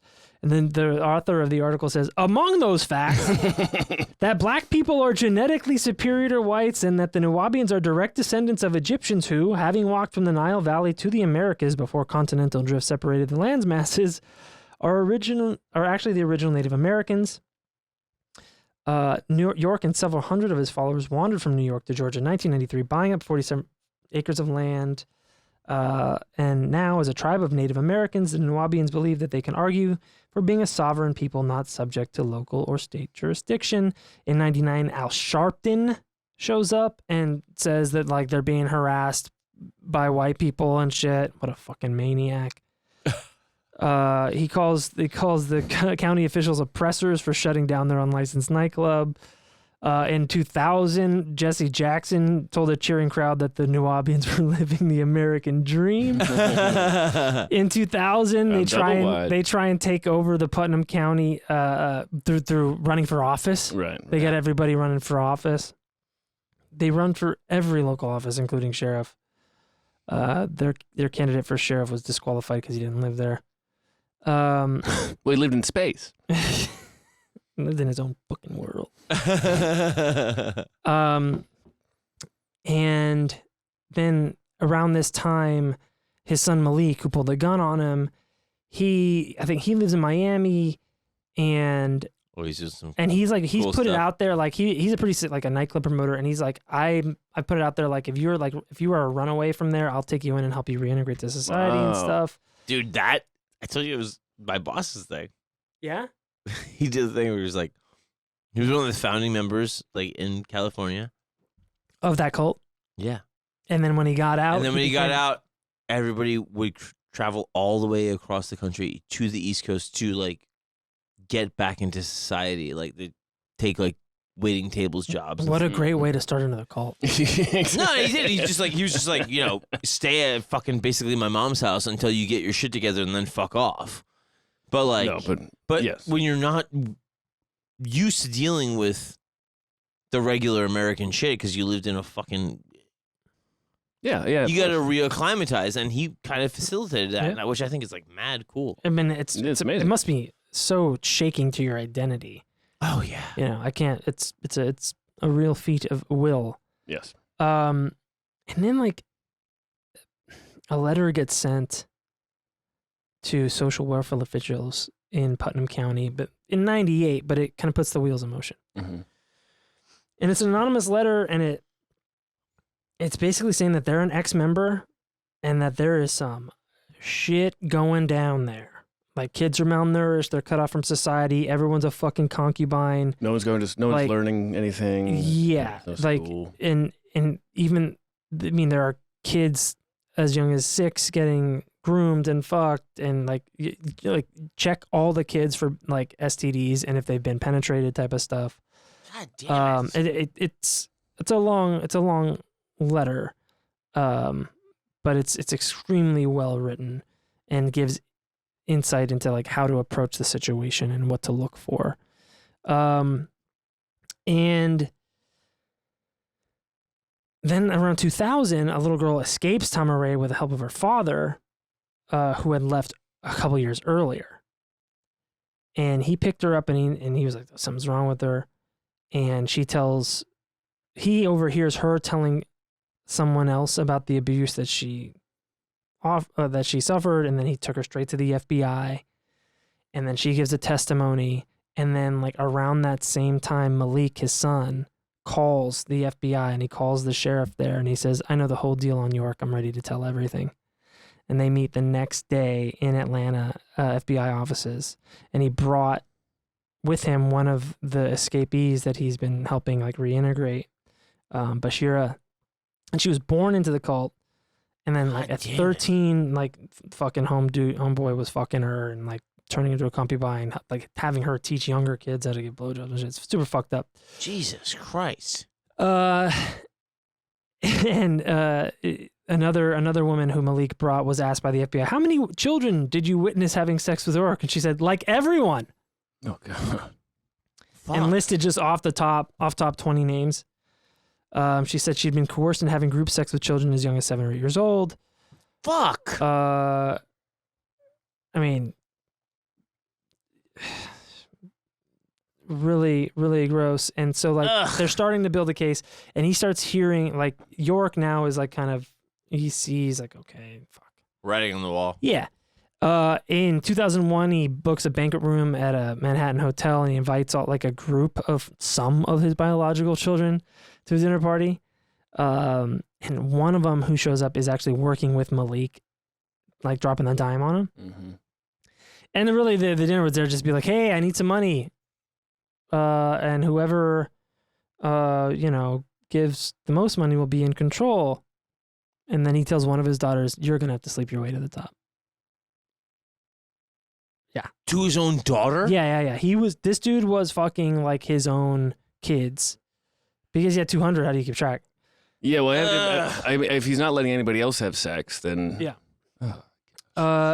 And so in 2002, Dwight, York, and one of his most trusted wives were finally arrested when they left Tamaray, and they're probably going to fucking pick up some more broads or something like that. And dude, fucking 300 cops, including FBI, Bureau, the ATF, and several local sheriffs fucking stormed the compound. No resistance.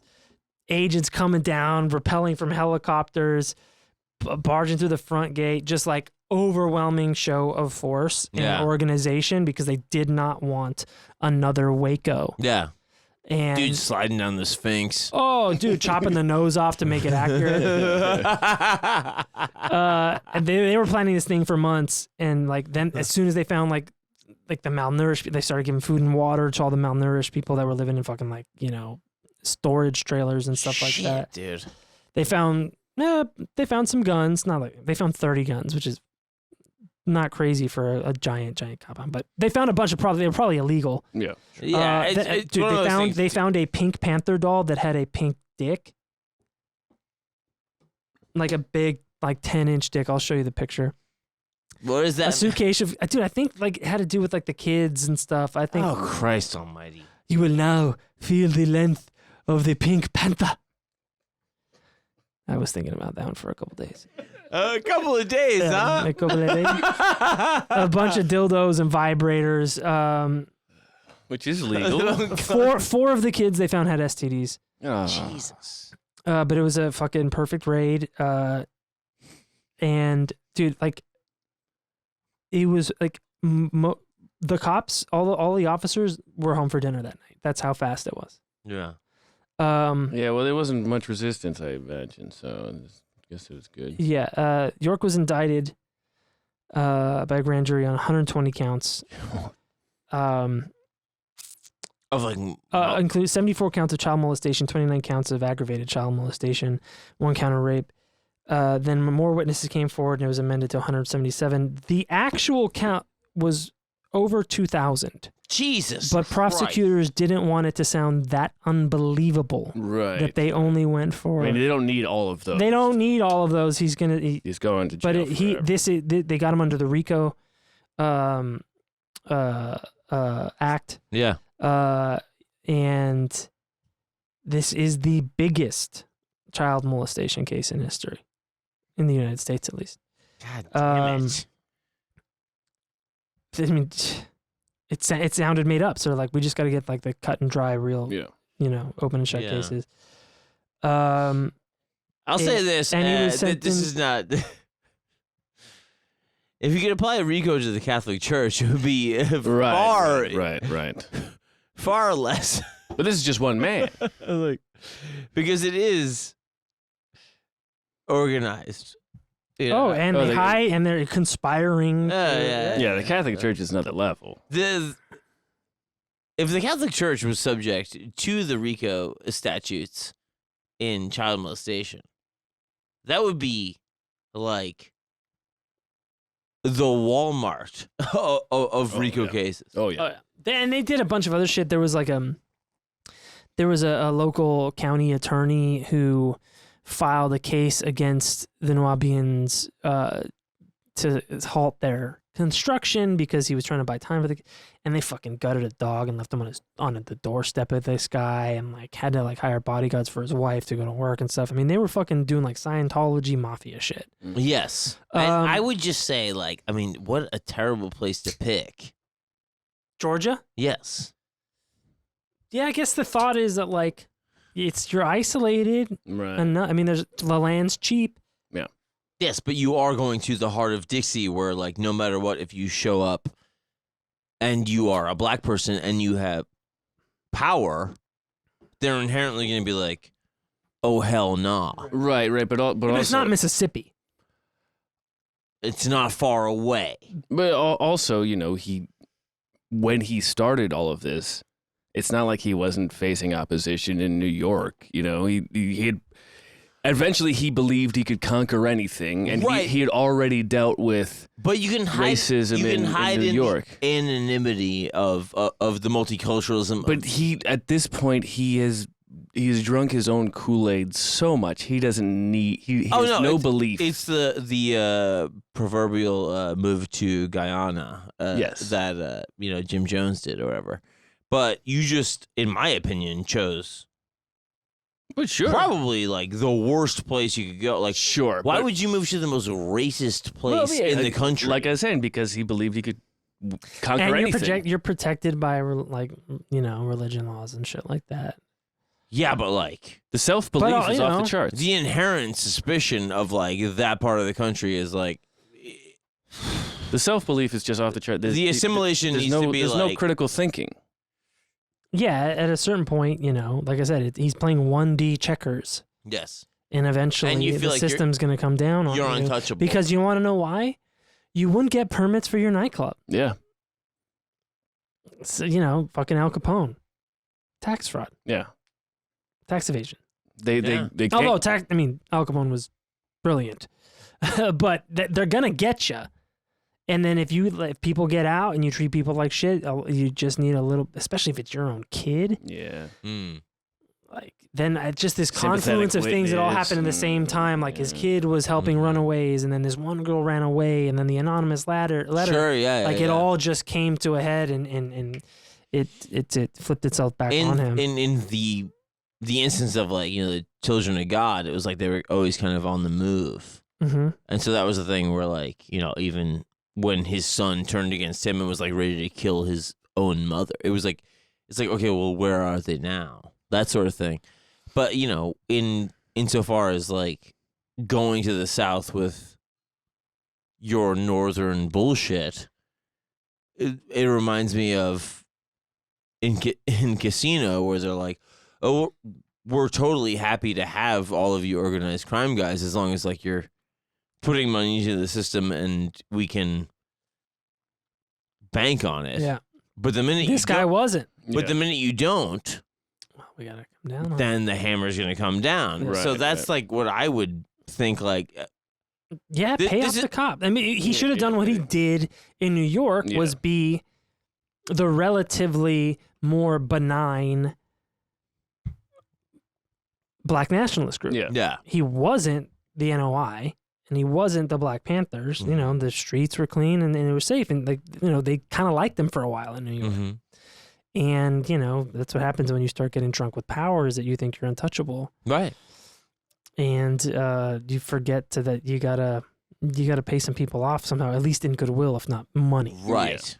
It becomes, instead of paying off the locals with the safety of the neighborhood, it becomes, I'm going to build styrofoam sphinxes so that girls blow me more.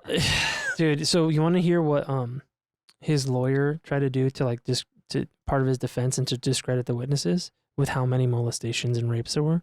Want to hear what that was? Well, sure. He said that everyone must be lying. That math works out to 150 molestations per month, or 3 to 4 a day. No normal middle-aged man would be capable of that level of sex. Oh no, he'd be so tired. And then the prosecution was like, that's right. He's not a normal man. And then the police found evidence of tons of testosterone. Jesus Christ, you fucking asshole. Vials. He was taking tests. Yeah. In order to keep being a monster. Yeah. He was I can't reach my previous levels of monstrosity. I'm not the monster I used to be. Yeah, exactly. He gets sleepy and he's like, I got a lot of these people to rape, and I'm tapping out after one a day. These kids are not going to rape themselves. I'm so tired, son. I can't do what I used to. So he was guilty on all counts. The jury deliberated for 7 hours before they convicted him. So the thing is, that was the defense lawyer was like, "This is the best argument I have." Also, this guy hired a bunch of idiots all the time. There's other shit about. There's a ton of idiotic moves this guy did. I'm just giving you the good shit. Yeah. 135-year sentence, and honestly, the organization still exists, although it's a shadow of its former self. Oh, yeah. But the website, they got websites that'll be like, oh, fucking new evidence, and no, it's all a conspiracy against He's running the website's so bad, it looks like it's fucking GeoCities.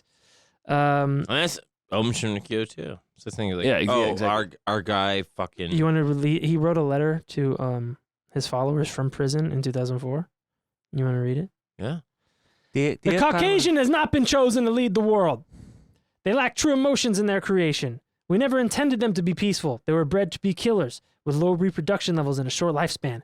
What you call Negroid was to live 1,000 years each, and the other humans 120 years. But the warrior seed of Caucasians is only 60 years old. They were only created to fight other invading races to protect the god race Negroids. But they went insane, lost control when they were left unattended. They were never to taste blood. They did. And their true nature came out.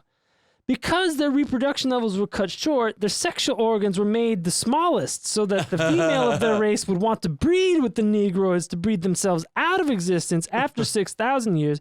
It took 600 years to breed them, part man and part beast. Oh my God. Makes a lot of good points, though. Huh? Do you understand that? Dude. I mean, appeal. He's all like that. He files appeals every once in a while. He sued fucking the government for $2 billion. While yeah, how'd that go? I don't think he got a dime. Really.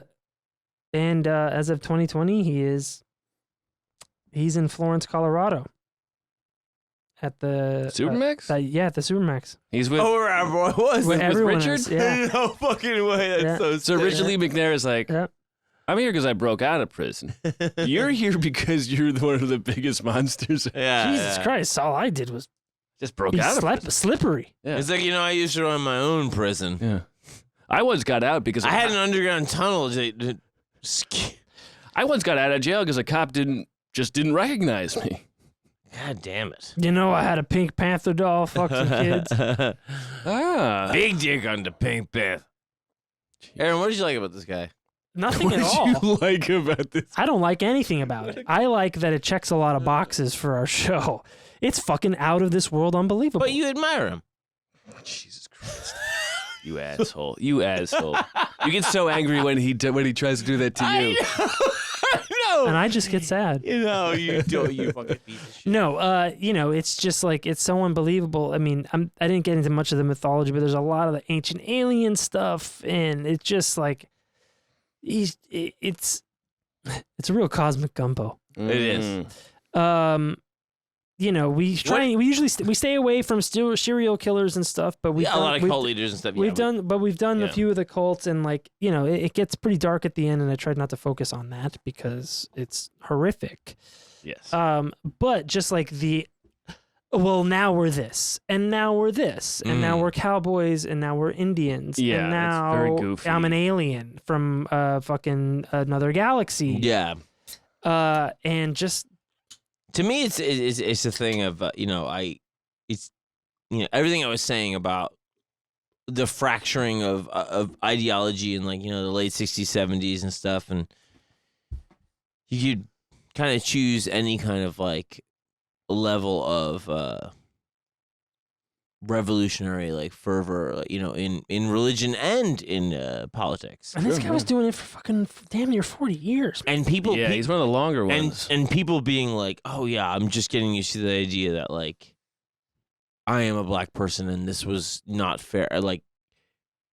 So you're like, "What do I do now?" Right? And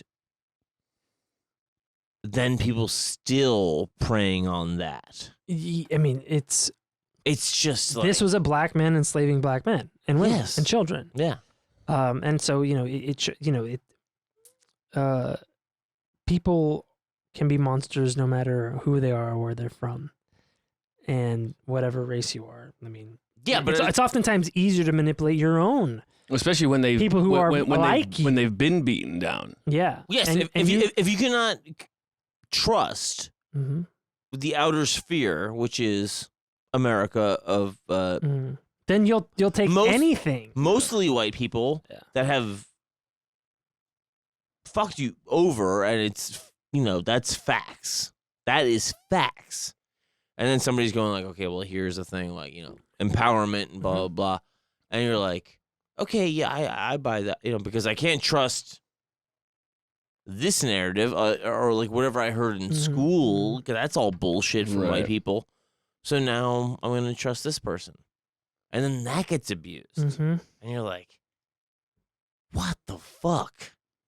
Yeah, well, and it breaks people. I imagine a lot of these people, they said, well, here, out of anybody I can trust, it's Yeah. someone who is of my race. Because Mhm. and then when they when they break that trust, where else do you go? Well, a lot of it, it's like the post-colonialism in Africa too, right? Yeah. Liberia and all that Right. stuff. It's you go This is just the same oppression with a different coat of paint. with somebody that learned the tricks from the oppressor. Yeah, and I think that's what's the right way to say this? That's a problem with tying up race with religion. Mm-hmm. Is that it's just another avenue for exploitation. Mm-hmm. So I'm waiting to see a lot of these white evangelicals get exploited. Well, they are getting exploited by all those televangelists asking them to send in money even though they don't have any. Yes. But it just when you tie in something that you have no control over, meaning your race. Mm-hmm. Although I do believe in transracialism, then like it's the whole like, oh well, you were chosen type of thing. Right. But you're able to prey on people's insecurities and desperation while at the same time giving them a sense of pride. Mm-hmm. It's a place to live. You know, and all you have to do is give up X, Y, and Z. Yeah. It's as it goes on, and this is the thing that happens with all of these cults is at first. The ask is small. The ask is small. The community is big. The possibilities are endless. And then the longer it goes on, the tighter that tunnel gets. To the then you point, get like that sunk cost fallacy. Well, I'm in for this much. What do I do now? Yeah. Mm-hmm. Where would I go? Well, I don't know. What would I do? Yeah. And it is, and I wonder if it usually is that younger generation who goes, well, there must be something else. Because they haven't experienced something else. Meanwhile, the people who have experienced something else. What do you mean something else? Explain. So the younger generation, they don't know what life is outside the walls. Meaning the one that was born into it? Yeah. They don't know what life is outside those walls. Right. And so they're more curious about it. Meanwhile, the people who are older, who go in after experiencing that other life, they go into this life going, well, I've already been out there. At least I know what this is. Right. And so it's that younger generation going, no, there's more. Yeah. And they're the ones that rise up a little bit more. I don't know if that's it. I mean, most cults don't last this long. Yeah, unless you consider Scientology.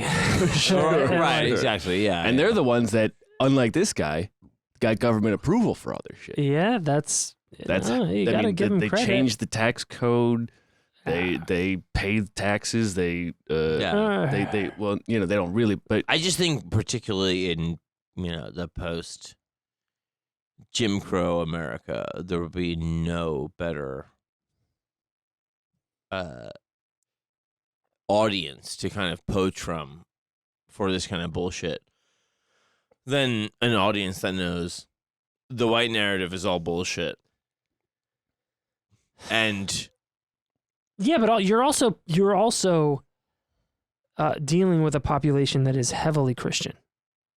Yes, and so a lot of getting through all of that through slavery was just like faith and singing and like all that stuff. So you would lean more towards religion than anything. And that's why he also had it. It was also kind of like this syncretic thing where he had aspects of each one. Yes. And he was like, well, yeah, this is not that different than what you're doing, but this is actually more into your roots as Africans and stuff like that. The guy was a hustler and he did have some street smarts. Yeah. But, you got to fill out forms, bro. You want to build an addition to the property, you got to fill out the right form. And it sounds like he was in this cult for the majority of his life, at which point, when that starts happening, you're a cult member as well. Yeah, and he has no understanding of the outside world anymore. Yeah, I mean, I think he would still go out. But I think you're right. That's kind of like the emperor has no clothes thing, where he just doesn't realize how insulated he's become. Yes. But I mean, why would you leave? You're just fucking all the time. Yeah, which is it's just like it's the picture. It's like there's a series of downfalls. Don't you also think it's like one of those things too, where like the guy that has power goes like, other people that have power don't have to fill out forms. I'm not going to do that. Right, but they're in the system. Yeah. You've got to be in the system. The thing, like, it's like those guys also don't, but they have somebody that does. Yes. You got to do it. Right. You I know, mean, like nobody. You don't have to fill out forms for your own system. Yeah. Yes, correct. yeah, But there's a system that's bigger than you, yeah. and they have more guns and Yes. tanks. And so fill out their forms. and Yeah, reasons to be hostile to you. Yeah. You And know? like, fuck, man. Part of me goes like, man, if you would have just fucking played by the rules of the county, It would have. you could have. I mean, fucking get a permit for your nightclub or get So a. you were pulling for him to keep the molestation going? Oh boy. You were like, man, I hope, man. Man, this story is pretty. This is a real underdog tale. But I mean, it does seem like you're not wrong. If he had just said, I'm gonna Yeah, don't attract any attention. Pay your bills on time. Yeah. Yeah, the hubris is. Yeah. Yeah, I'm if you- going to have a guy who gets the permits. We build a club. Don't stand Doesn't out matter. more than you have to, right? Like, okay, you're gonna build a pyramid. You're gonna do okay. Fine. Then listen, man, there's weird shit in the middle of California. They Yeah. got the big giant ball of string. Sure, or yeah, whatever. yeah, yeah. There's tons of weird tourist attractions Totally. and, It's and part of compounds of stuff. It's Part of the- America. Yeah. the kitschiness of America or parts of America. The fiber. All you got to do, like, one thing you should do is pay your bills and your taxes, and then, like, it's one less reason for them to come looking at you. And the permits, Because that's really all they care about. Yeah. but it's very much it's this people in power have this belief of, not always, but it does seem like it. You could think of a lot of examples of this, of like short-term thinking, where I don't need to get the permits. I'm just going to build this thing, and we're gonna figure it out. Yeah. Because I have a lot of power. And I'll move somewhere else. Yeah, Sure, yeah. I've moved somewhere else already twice, and Yeah. it worked out. And that's a weird thing too about like when they talk about like the good old boy system and stuff like that. Like part of the good old boy system is that like it's kind of gangstery. yeah, exactly. So it's like if you show up with like money, Yeah. they're like, okay, fucking yeah. All right, cool. Cool, yeah. Like, are you gonna be a pain in the ass? Like, Right. if you're not, like, yeah, fucking do whatever you want over there, and like, suddenly my sheriff's office is gonna get more fucking Margarita machines. yeah, like, Right. Yeah, I mean, was the price of the permits worth skipping out on? Because he could have afforded I'm that. s- Obviously not. Certainly not. right. And it's this short-term thing of like, I don't want to spend $200. Yeah. Do you want to spend $200 or 100 years in jail? Yeah. Yeah, and even if like the act of not doing it, besides being cheap, which it almost definitely was, Certainly. I think also it was also a point of fomenting don't pay the man, Yeah. but also don't do that in Georgia, yeah. New York. Lie to your people because you And- have been already. So lie and say Yeah, you didn't pay and Exactly. pay. Exactly. Yeah.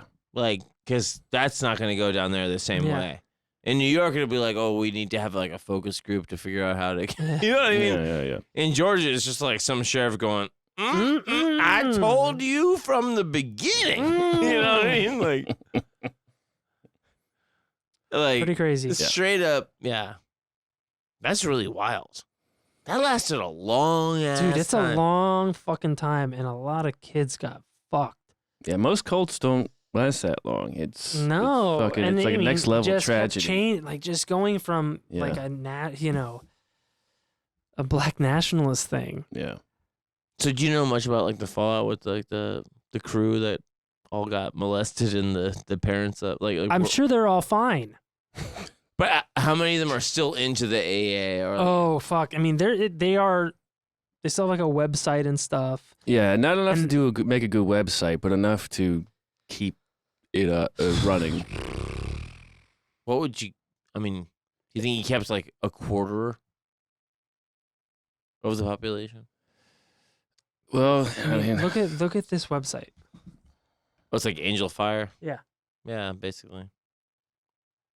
Supermax ADX prison is a clean version of hell. at least it's clean. That's fine. Yeah, it's not. Yeah. There's Just- definitely some people still there. And like but, really feeding into like conspiratorial thinking and Oh, yeah. that everything is a result of racism and jealousy. Right. It's fucking I mean, the numbers are like, man, it's not. You can find 400 suckers pretty easy in a country of 350 million. Yeah, I mean, he still has followers. The ones who left are, God, I hope they're getting therapy because I don't know how you rejoin society after starting your life there. Yeah, I feel like if you're strong enough to like leave and totally upend your sense of identity and confront the fact that everything that you believed is wrong, you're strong enough. I would imagine you're strong enough to reintegrate. Right, but then there's PTSD. Without a doubt, trust issues. Yeah, but I would say many. it makes you double down on your critical thinking. I mean, who's the after that? Now you're suspicious of it. Yeah. Yeah, and I guess it could, and that's it could be a very you're gonna have trust issues the rest of your life, or until you get the therapy to. Yeah, I mean, I doubling down on critical thinking doesn't mean you're thinking critically correctly. Oh, it could be paranoid. Yeah. Because if you were born into that situation, how could you not expect someone else to take advantage of you at some point? I just think there's a couple of things where you go like, okay, well, this is the one or two or three things that made me like seduced. And then you also see like, oh, okay, in this particular case, the system worked. They got him. Right. So I can't be totally skeptical and dismissive of the system. Right. Sure. They did get him and his wife and shut him down. Or you could also say, it took them this long. Yeah. And you could also say it's another black person in prison. Well, but he's Native American. If you did, you're probably running the website if you do. But you know what I'm saying? Like it's one of those things too where you go like, yeah. It's easy to see how he could capitalize. But he also did rape like 2,000 kids. Yeah. Yeah, Jesus fucking Christ. Yeah, we've done some cults, and this is a next level. It's a very impressive one for all the wrong reasons. Yeah. Because as far as I know, Shinrikyo was not doing sex stuff. There were some, but probably normal, run of the mill. None of it's normal, but it probably they were. Is that weird? Is that abnormal? Who's to say? He probably would be focused on. It was way more on starting a new thing. Yeah, they didn't end up starting a silverware company. But I mean, God, the tropes are just all there, like separate quarters for men and women. Yeah. Like, oh my God. Yeah. Like the playbook is just so there. Yeah, I don't know. This I kind of want to try to remember to talk about this on the Patreon, but like, it starts, with one guy forming a small group, and then how does there's something about this cult of personality that just builds and builds and builds and yeah, I don't know. Like that was my old boss. He was like one of 12 founding members. Yeah, and I don't know. We all have like groups of friends, but we also like so many people like you don't want to hang around with that much. Right. Well, that's why it's normal to have circles of friends. Yeah. Because they're also a check against the weirdness of your others. Yes. Exactly. Because if you just hang out with the same people, like in a closed system, then a pecking order can form. And I guess that's why there's so many lost boys that are part of these groups. Yeah. Or are people who just moved somewhere, don't know anybody. They think this is normal, and then it slowly gets perverted and perverted and perverted. Yeah. But I think that's kind of thing too. Like, it's like the nascent stages. It's all like, oh, we're just sort of a movement, and then like it slowly becomes the cult of personality, and then you go like, oh, we're actually all like marching to this dude's fucking beat. Yeah. And then you're like, wait, what the fuck? Like, huh? This guy's like kind of an asshole. Yeah. And then you bounce. Yeah, or you don't recognize that he's an asshole because you become so used to all the shit that's happening. Oh, so the guy's like, I left my wife and daughter in the middle of the night. Yeah. It's like, just went out. Like, I realized, oh, I've been devoting myself to something where, like, I learned skills and, like, how to, like, live off the land, all this stuff. Like, I thought I was kind of, like, a privileged guy or whatever. And I learned all these things. And I was like, oh, this guy is scamming everybody, though. Right. Bounce in the middle of the night and, like, reverberations through the community. Right. Like, one of the founders leaves. Yeah. So then they were like, why'd he go? Especially And so when, then the doubt sets in, and so then those people would actually travel across the fucking country, right? But and that get rehabilitated at his parents' house, and be like, "Oh, now I." Well, here's the thing: is that they still, to a degree, they still had that little bit of a cult mindset. It's like, well, if we go, we'll go to him. yes, But also, I trust him. But who gets it? No. But I mean, right, there is. sure. I mean, they could just devil's advocate. They could have gone anywhere, Yes, 100%. but they did go to someone who also started the cult. Yeah. Yes, And there is a danger that he could have been starting another one. Yeah. 100%. Yeah. But I mean, what really happened there was like they were like, okay, I'm gonna wait tables, but also when I come home at night, I need to understand what happened to us. Yeah. Right. And it became more of like a psychological thing. Sure, certainly. You know. Yeah. And you need to have somebody there who knows what you went through. yeah. You have to have a And what support could group. be. Yeah. What like the thereafter. Yeah. You're like, because when you're in those things, like there's one fucking mission. Like that's the main thing they drill into you is just like, you know, it's build up the leader, or we're going to space, or whatever the fuck. We're going is to happening. space. Yeah, we're going to space. Space is a good You one. know, we're catching the comet. Hell, I Oh. mean, he worked for Kennedy. It's working for Elon. Yeah, true. It is where Elon. Yeah, Elon's soft cult. Dude, 98 is late. It is 2000. Yeah, It was later. yeah. It's so predatory to me to especially do it to black folks.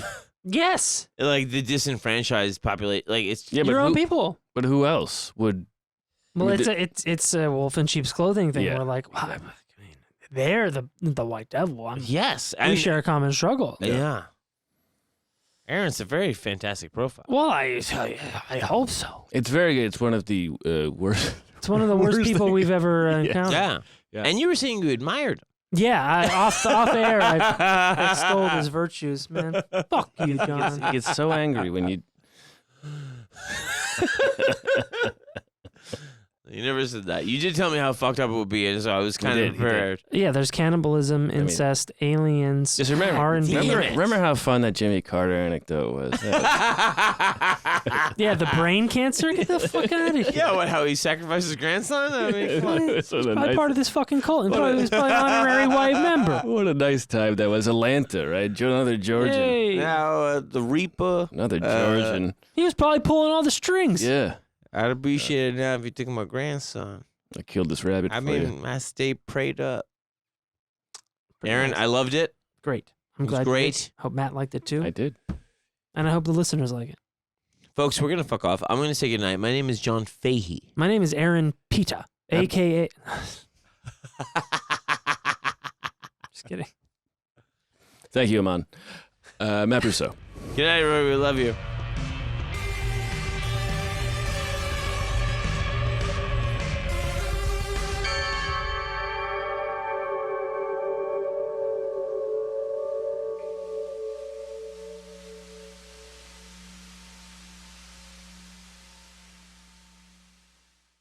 Starburns Audio.